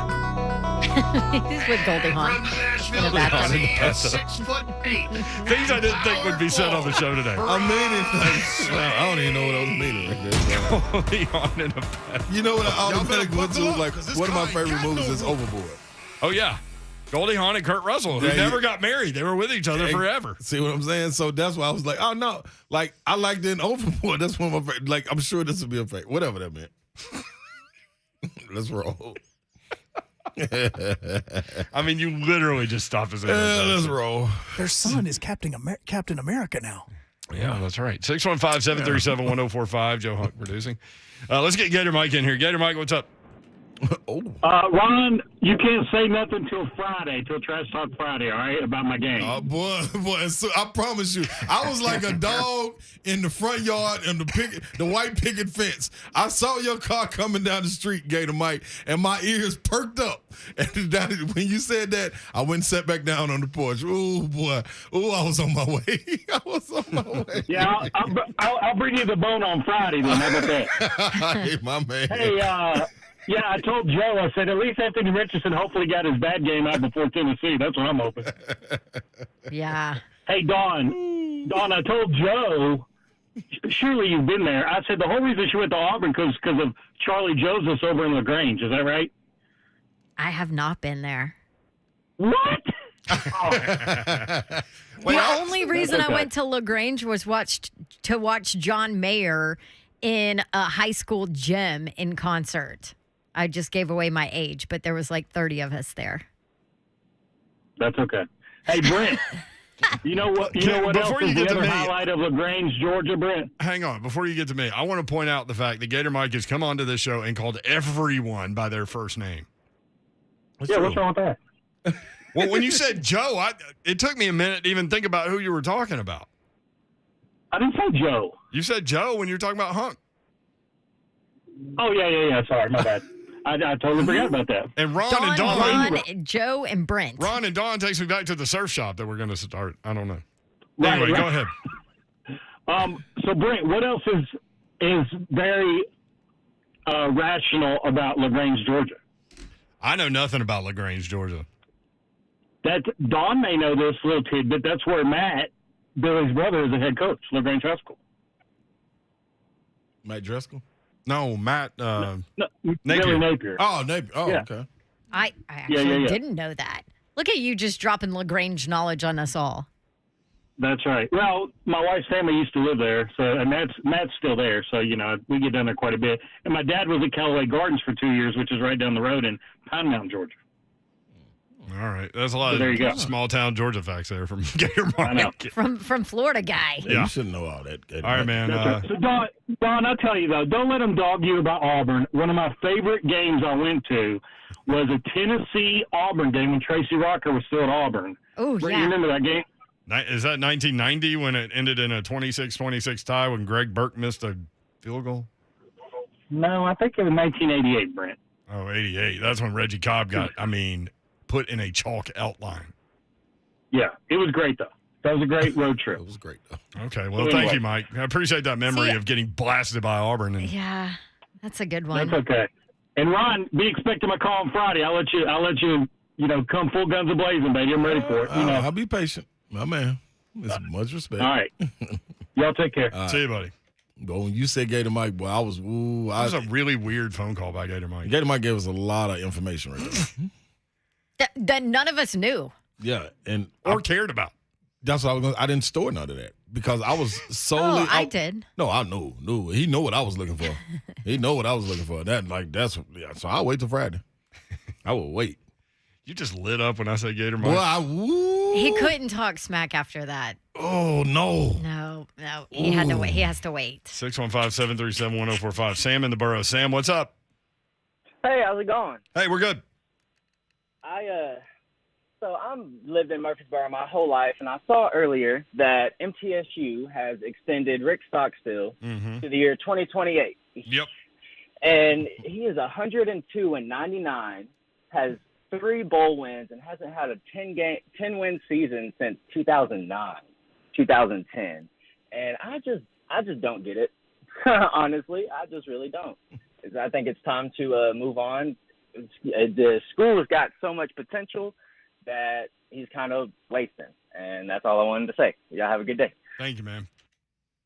Stock is literally like the best dude you will ever meet. I know nobody cares about that, but right. I'm I just think going it's to start hard for there. you to probably speak on this. It's hard for me to speak on it. My kid is on the team. You have a so- kid who plays there, so obviously I think it's hard for you to speak. I will say this.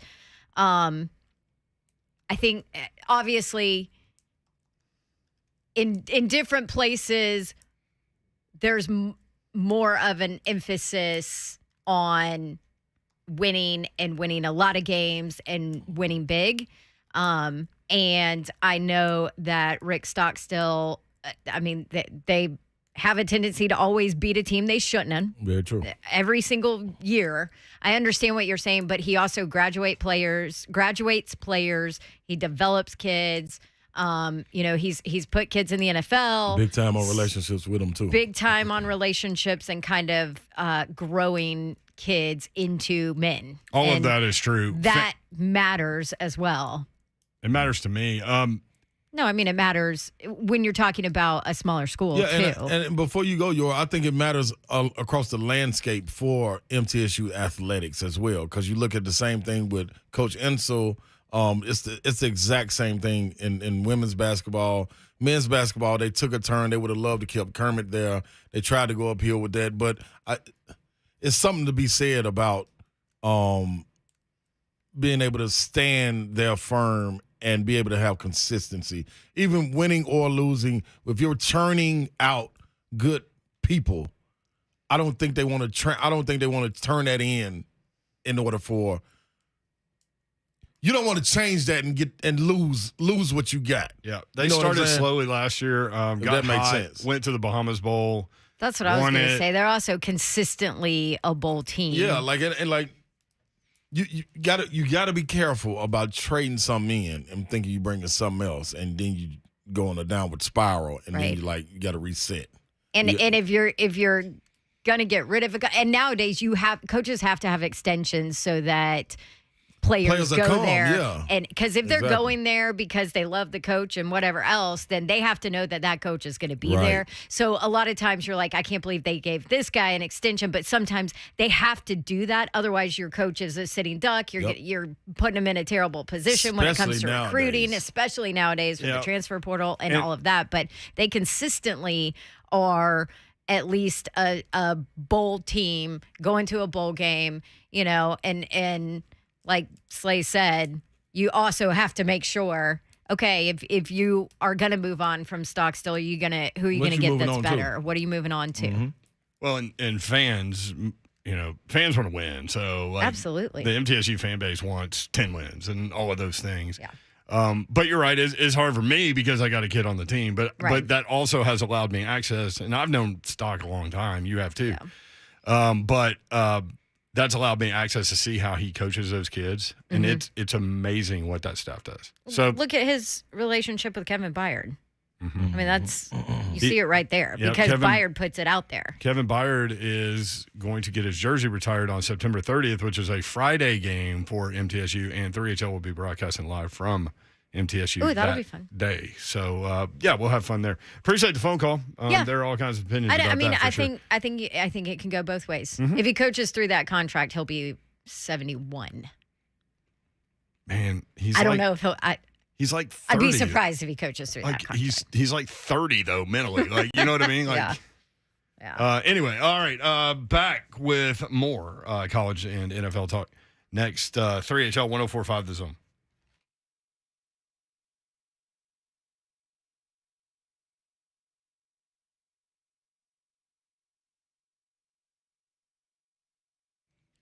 Still I got wings. Here we go. I've heard it. You know what is it? Yeah, man. What do you think they got? I love it. Wings. Hey, there it is. They got the sweet and sassy over there? They got sweet and sassy. Hey, yeah, baby. Home of the Ron Slay. Hey, man. Hey, boy, if you don't know it now and you riding around this city, well, we're going to have set up a little ear appointment for you because you ain't listening. And I'm going to make sure you're listening again. Still, I got wings. Come on, y'all. Get there. Now, let me address something. College students, if you are scrambling around looking for a job, you want to get some extra money, flexible hours, relationships where you can talk to the boss and they understand what you're talking about and still get paid for doing your job, whether you're trying to work 2 hours, 3 hours, it don't matter. Slide on over to 3961 Noseville Pike, 123 Ewing Drive, strike out wings, tap in with them. This is a family atmosphere, man. Still, I got wings. Three in 1 day. I don't either.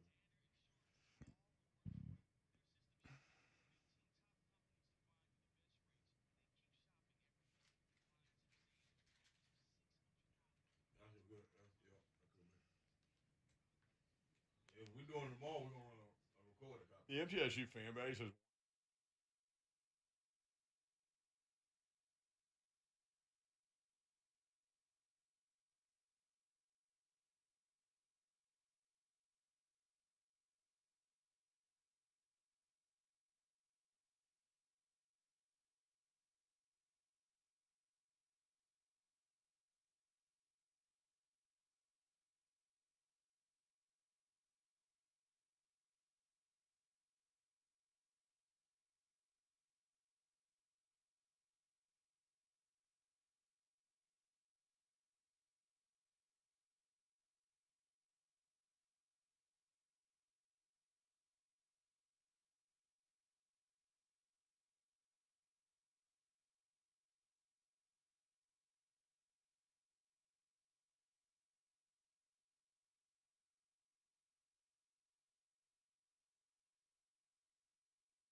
Man, I hope you tune in to 104.5 The Zone all day, every day, starting with the Ramon and Will Show, right after with Buck Rise, and then Blaine and Mickey, and then capping your day off with us, 3HL, from 3 to 6. Reason being, Superbook Sports.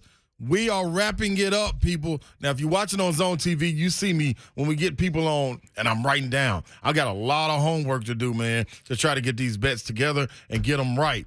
But depend on me, and I'll depend on you to go do this. Download the Superbook Sports app or visit superbook.com and start placing your bets. You can bet on anything, futures, props, parlay, whatever it is, and they're offering up to $1,000 bonus when you sign up, deposit, and wager in the same day.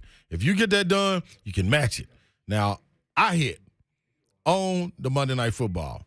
Didn't do so good on NFL, did good on college, but guess what? You get the reset. So we're starting on Thursday. We're going to bet the Thursday night game. We're going to bet the Friday college games. We're going to bet the Saturday college games. Then we're going to follow it up with Sunday and then the big-time game on Monday. Yes, indeed. So lock in with us. Get in the action right now with Superbook Sports. Visit superbook.com for terms and conditions. Gambling problem? Call 1-800-899-9789. Book it.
3HL 104.5 The Zone. Did y'all notice the little shot that Todd Furman took at Julio Jones? Great performance in week 1, but now he's on the injury list. Shocker. Titans fans know what that's about. But it's not really a shot if it's true, right? I mean, that's how I kind of look at things. Yeah. You know? I mean, there's a reason he's available. Yep. 615-737-1045. Major Matt Milligan. Dawn, it may be the loveliest village, but it's also the only village on those plains. Hashtag false advertising. On the plains. What'd they ever do about the Toomer's Corner trees? They just What's the latest on that? They still throwing toilet paper around? It's their kids that now live there. They're little saplings. They took the seeds from the original Tumors Corners and planted them in there, so now it's like their offspring. I'm sorry. I feel bad that I didn't, like, being an SEC guy. Like, I feel bad I didn't know that. What are you doing? Stop rolling your eyes. Didn't your mama ever tell you your eyes are going to get stuck like that? No, but I bet yours did a lot. All the time. Didn't stop her. No, it didn't. I've already started telling baby Babs that. Everybody's got that thing that they used to fire back at their parents with that, like, you look at it now and you're like, gosh, I was such a goof. But my mom would be like, stop being such a smart ass. And I would immediately say it's better than being a dumbass, which was not a great response. That's what. But you know me. I mean the back of your hand, too. But Dawn, you know me. We just had this conversation. Like, I literally just say the first thing that comes out of my head. I know. I always worry when the bosses are around. Oh, wait. We're on public sports talk radio every day. Hey, man, listen. I don't say, like, bad things. I just say kind of dark things. Can I say something? Yes. This is your show. Is it an announcement?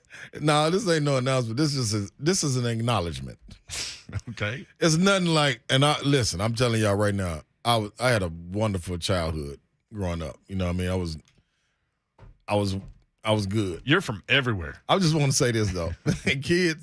Parents, don't y'all do this. I just want to say, it's nothing like saying something slick to your parents and getting backhanded by the back of your hand. And them nails slightly scratch you a little bit, too. Hey, boy, that must sting so bad, boy. I done been in the backseat of a car many a times and not even said nothing, but been about to say something. And pow! You get smacked. Hey, boy. Woo! Many kids today, y'all got it easy, boy. Yeah, nobody's doing that now. Yeah, because that doesn't happen now. Babs just reminded when she did like that with her hand. Yeah. Because if you did it with open hand, like, that's cool. That's going to be foul. You're going to be like, ow. But then the back of the hand, you got the nails and everything that's going to slide out. Yeah. Oh, boy. Now a parent does that. You know what the kid does? He takes out a cell phone, calls DHS. What are you doing? Oh, I'm calling the people. Hey, man, I got a story. Just like that. Let me tell you this real quick. I know we got to get to it. Is that the group, DHS? DCS? Yeah. No, I had a different name. DHR? Man, I got a whooping one time. For what? I thought I was doing something at church. And she said, when we get home, it's on. So when we got home, she was whooping me. And I went and grabbed the phone. I said, I'm finna call the child abuse hotline. I was about 8 years old. I'm finna call the child abuse hotline. Well, she's like, boy, you want to see abuse? Oh, no. She told me call him. Well, she still beat me. I got the phone in my hand. Still, fire. I said, hey, man, why they ain't pick up? Why y'all didn't pick up? I couldn't even dial the number, man. Slay, what's the child abuse hotline? Hey, man, number. She let me pick. That's what I don't know. That's what the crazy. Like, what number would I have dialed? Remember back in the day, you could call information and just ask people. Yeah, they would answer, and you'd be like, child abuse hotline, hey, please. You know how many licks I would have got in between trying to figure out that number? Just put the phone down, boy. Come on, I got to be a smarter me. Yeah, that's all you got to do, man. That was funny, man. Did she just use her hand, a paddle? Did you have to go outside to pick up a stick? Or like, how did that work? A belt this time. Oh, belt, yeah. No, we ain't got time to go pick up sticks. I'm not coming back in there with no. You think I'm coming back in there with a stick for you to whip me with? No. I'm going to stay outside. You're going to have to come outside, get the stick, and chase me around. Like, just keep me in that confined area. You got a better chance. When I got too old, though, I used to grab the belt and make her laugh. So when I got about 11, I was bigger. That's when she knew it was done. It was like done, that yeah. wasn't the Yeah, discipline she had to anymore. start punishing Yep. me then, yeah. So I used to grab the belt and then start telling jokes. She bust that laugh. Knock, knock. Like, she just bust that laugh, and I was like, yeah, I got her. Yeah, Who's there? Orange. Orange who? Orange, you glad you stopped beating me with a belt? Hey, man, kids today, boy. I tell you. All right, Polar Caleb. Next up on 3HL. What's up, Caleb? Oh, not a whole lot. How are you guys? Oh, we're good, man. All right, can y'all hear me good? Hunk didn't sound like he could hear me. Hunt can't hear. Don't worry about him. All right. So I'm a lifelong Bills fan. I'm born and raised here in Tennessee, but I've been a Bills fan. Have you ever jumped out of a tree onto a folding table? No, I ain't an idiot. I'm just a Bills fan. So, I'm in the mafia, but I'm a bystander. You know what I mean? I watch as it happens. Oh, it's fun to watch, man. But I have jumped in a cold water for you guys before. Hey, salute. Oh, Yeah, I'm Polar Caleb. polar bear, Yeah. bear Polar plunge. plunge. Yes. Mhm. Okay. Yeah, Great. Yeah. So my question is this, and of course, lifelong Bills fan. I'll bring the smoke Friday on that part of it. But my question is so I've watched, the past 4 Titans-Bills games. The past 2, we start out stacking the box. Then we get eat up by A.J. Brown. Then you start dropping back to cover him. Derrick Henry has a heyday. Now that A.J. Brown's gone, I mean, how did they fix that?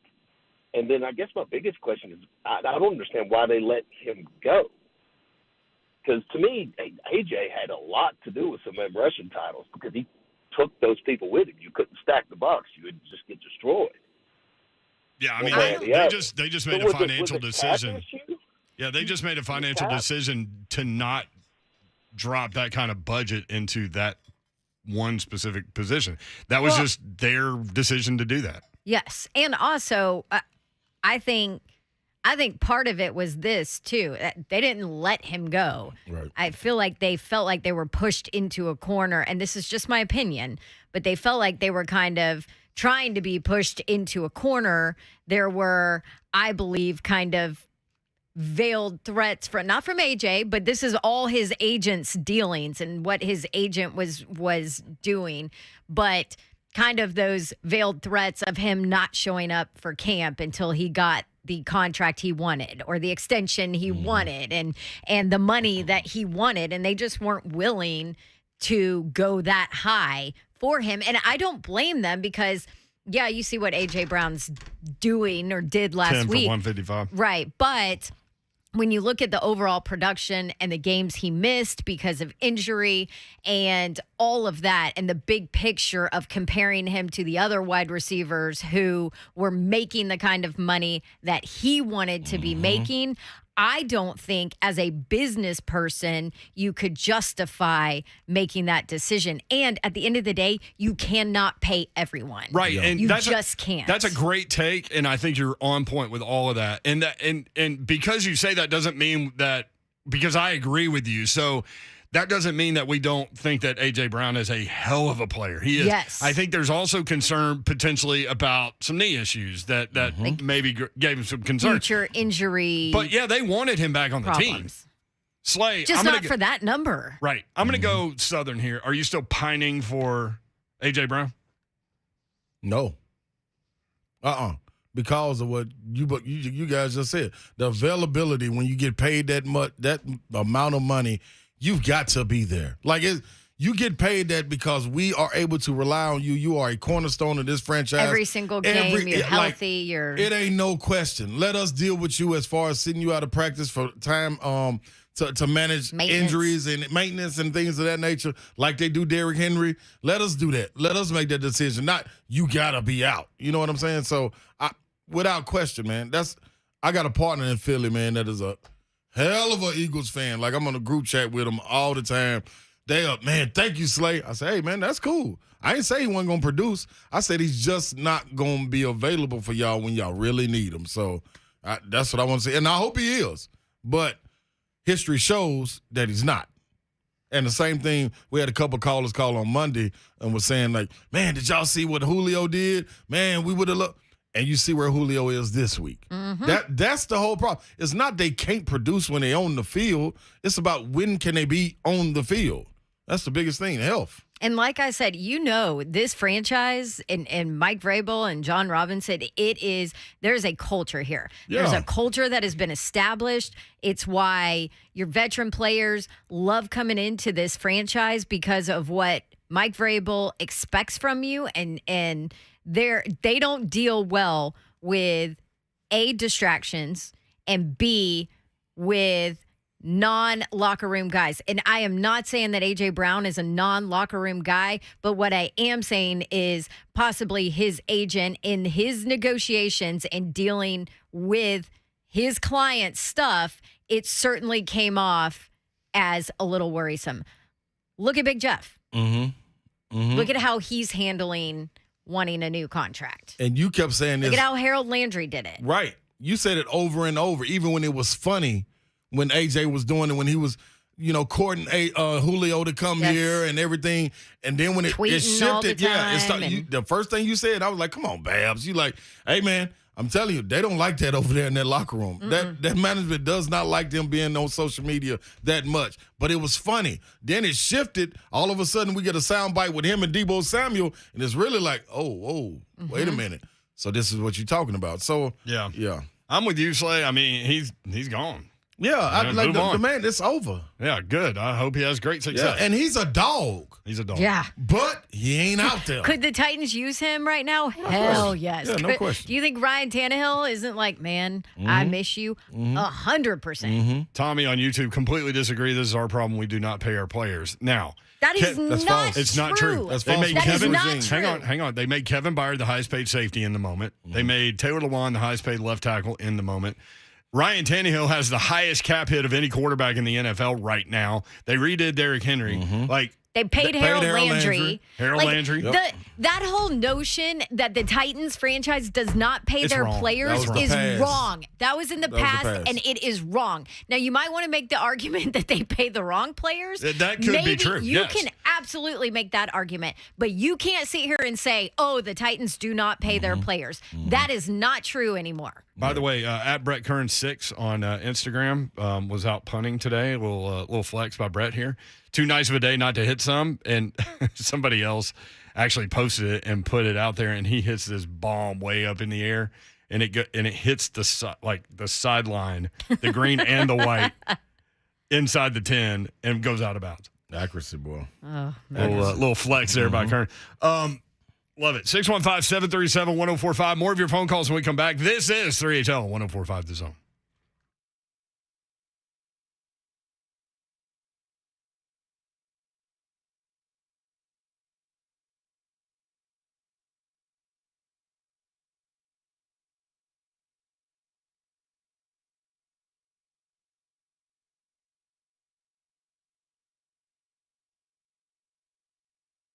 All right, third chapter of the trilogy is here. Alvarez and Triple G return to the ring Saturday with the undisputed super middleweight championship on the line, and FanDuel is giving all you new customers a no-sweat first bet. Right now, new customers, you get up to $1,000 back in free bets if your first bet does not win. Sign up with promo code DAWN, DAWNC. There's plenty of stuff to bet on FanDuel Sportsbook. You can bet on who will win. You can bet knockouts. You can bet when the fight will end, and there is so much more. Don't miss out on your chance for a no-sweat first bet.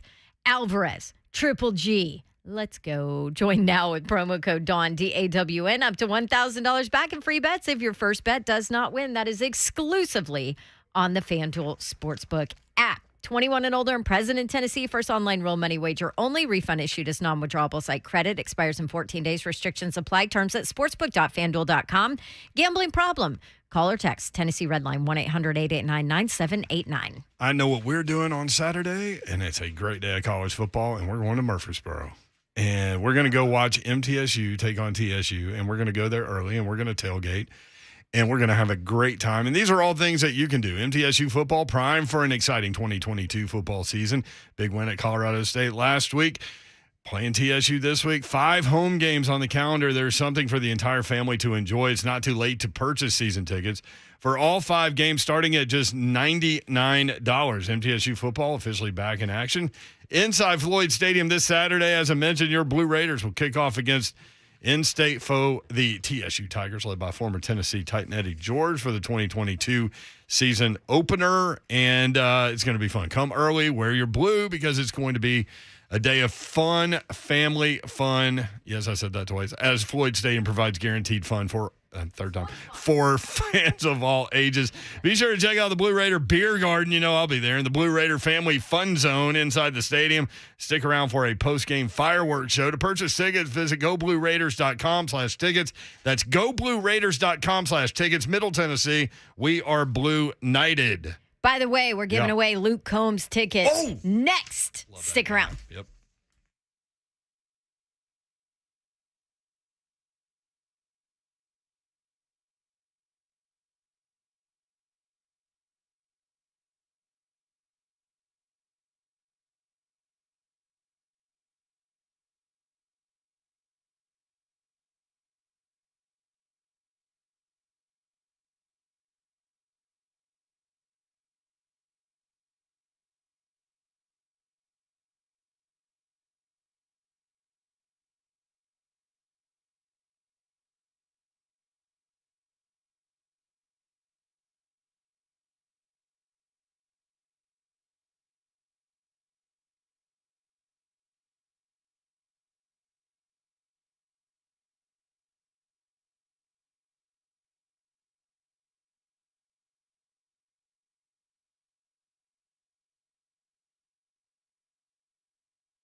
WHL 104.5 The Zone. Titans tonight coming up.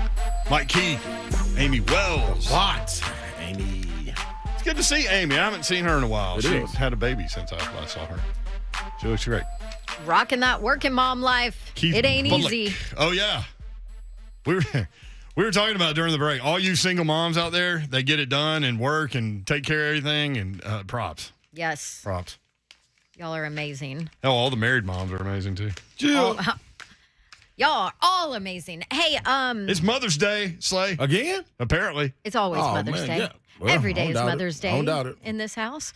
That's what I say. Hey, Hunk, are you ready? Let me give away these tickets. Caller number 5 right Wait, now. what are you giving away? Luke Combs World Tour Tell him, at Babsy. Nissan Stadium on Saturday, April 15th. This is Tax Babs day. Prize Closet.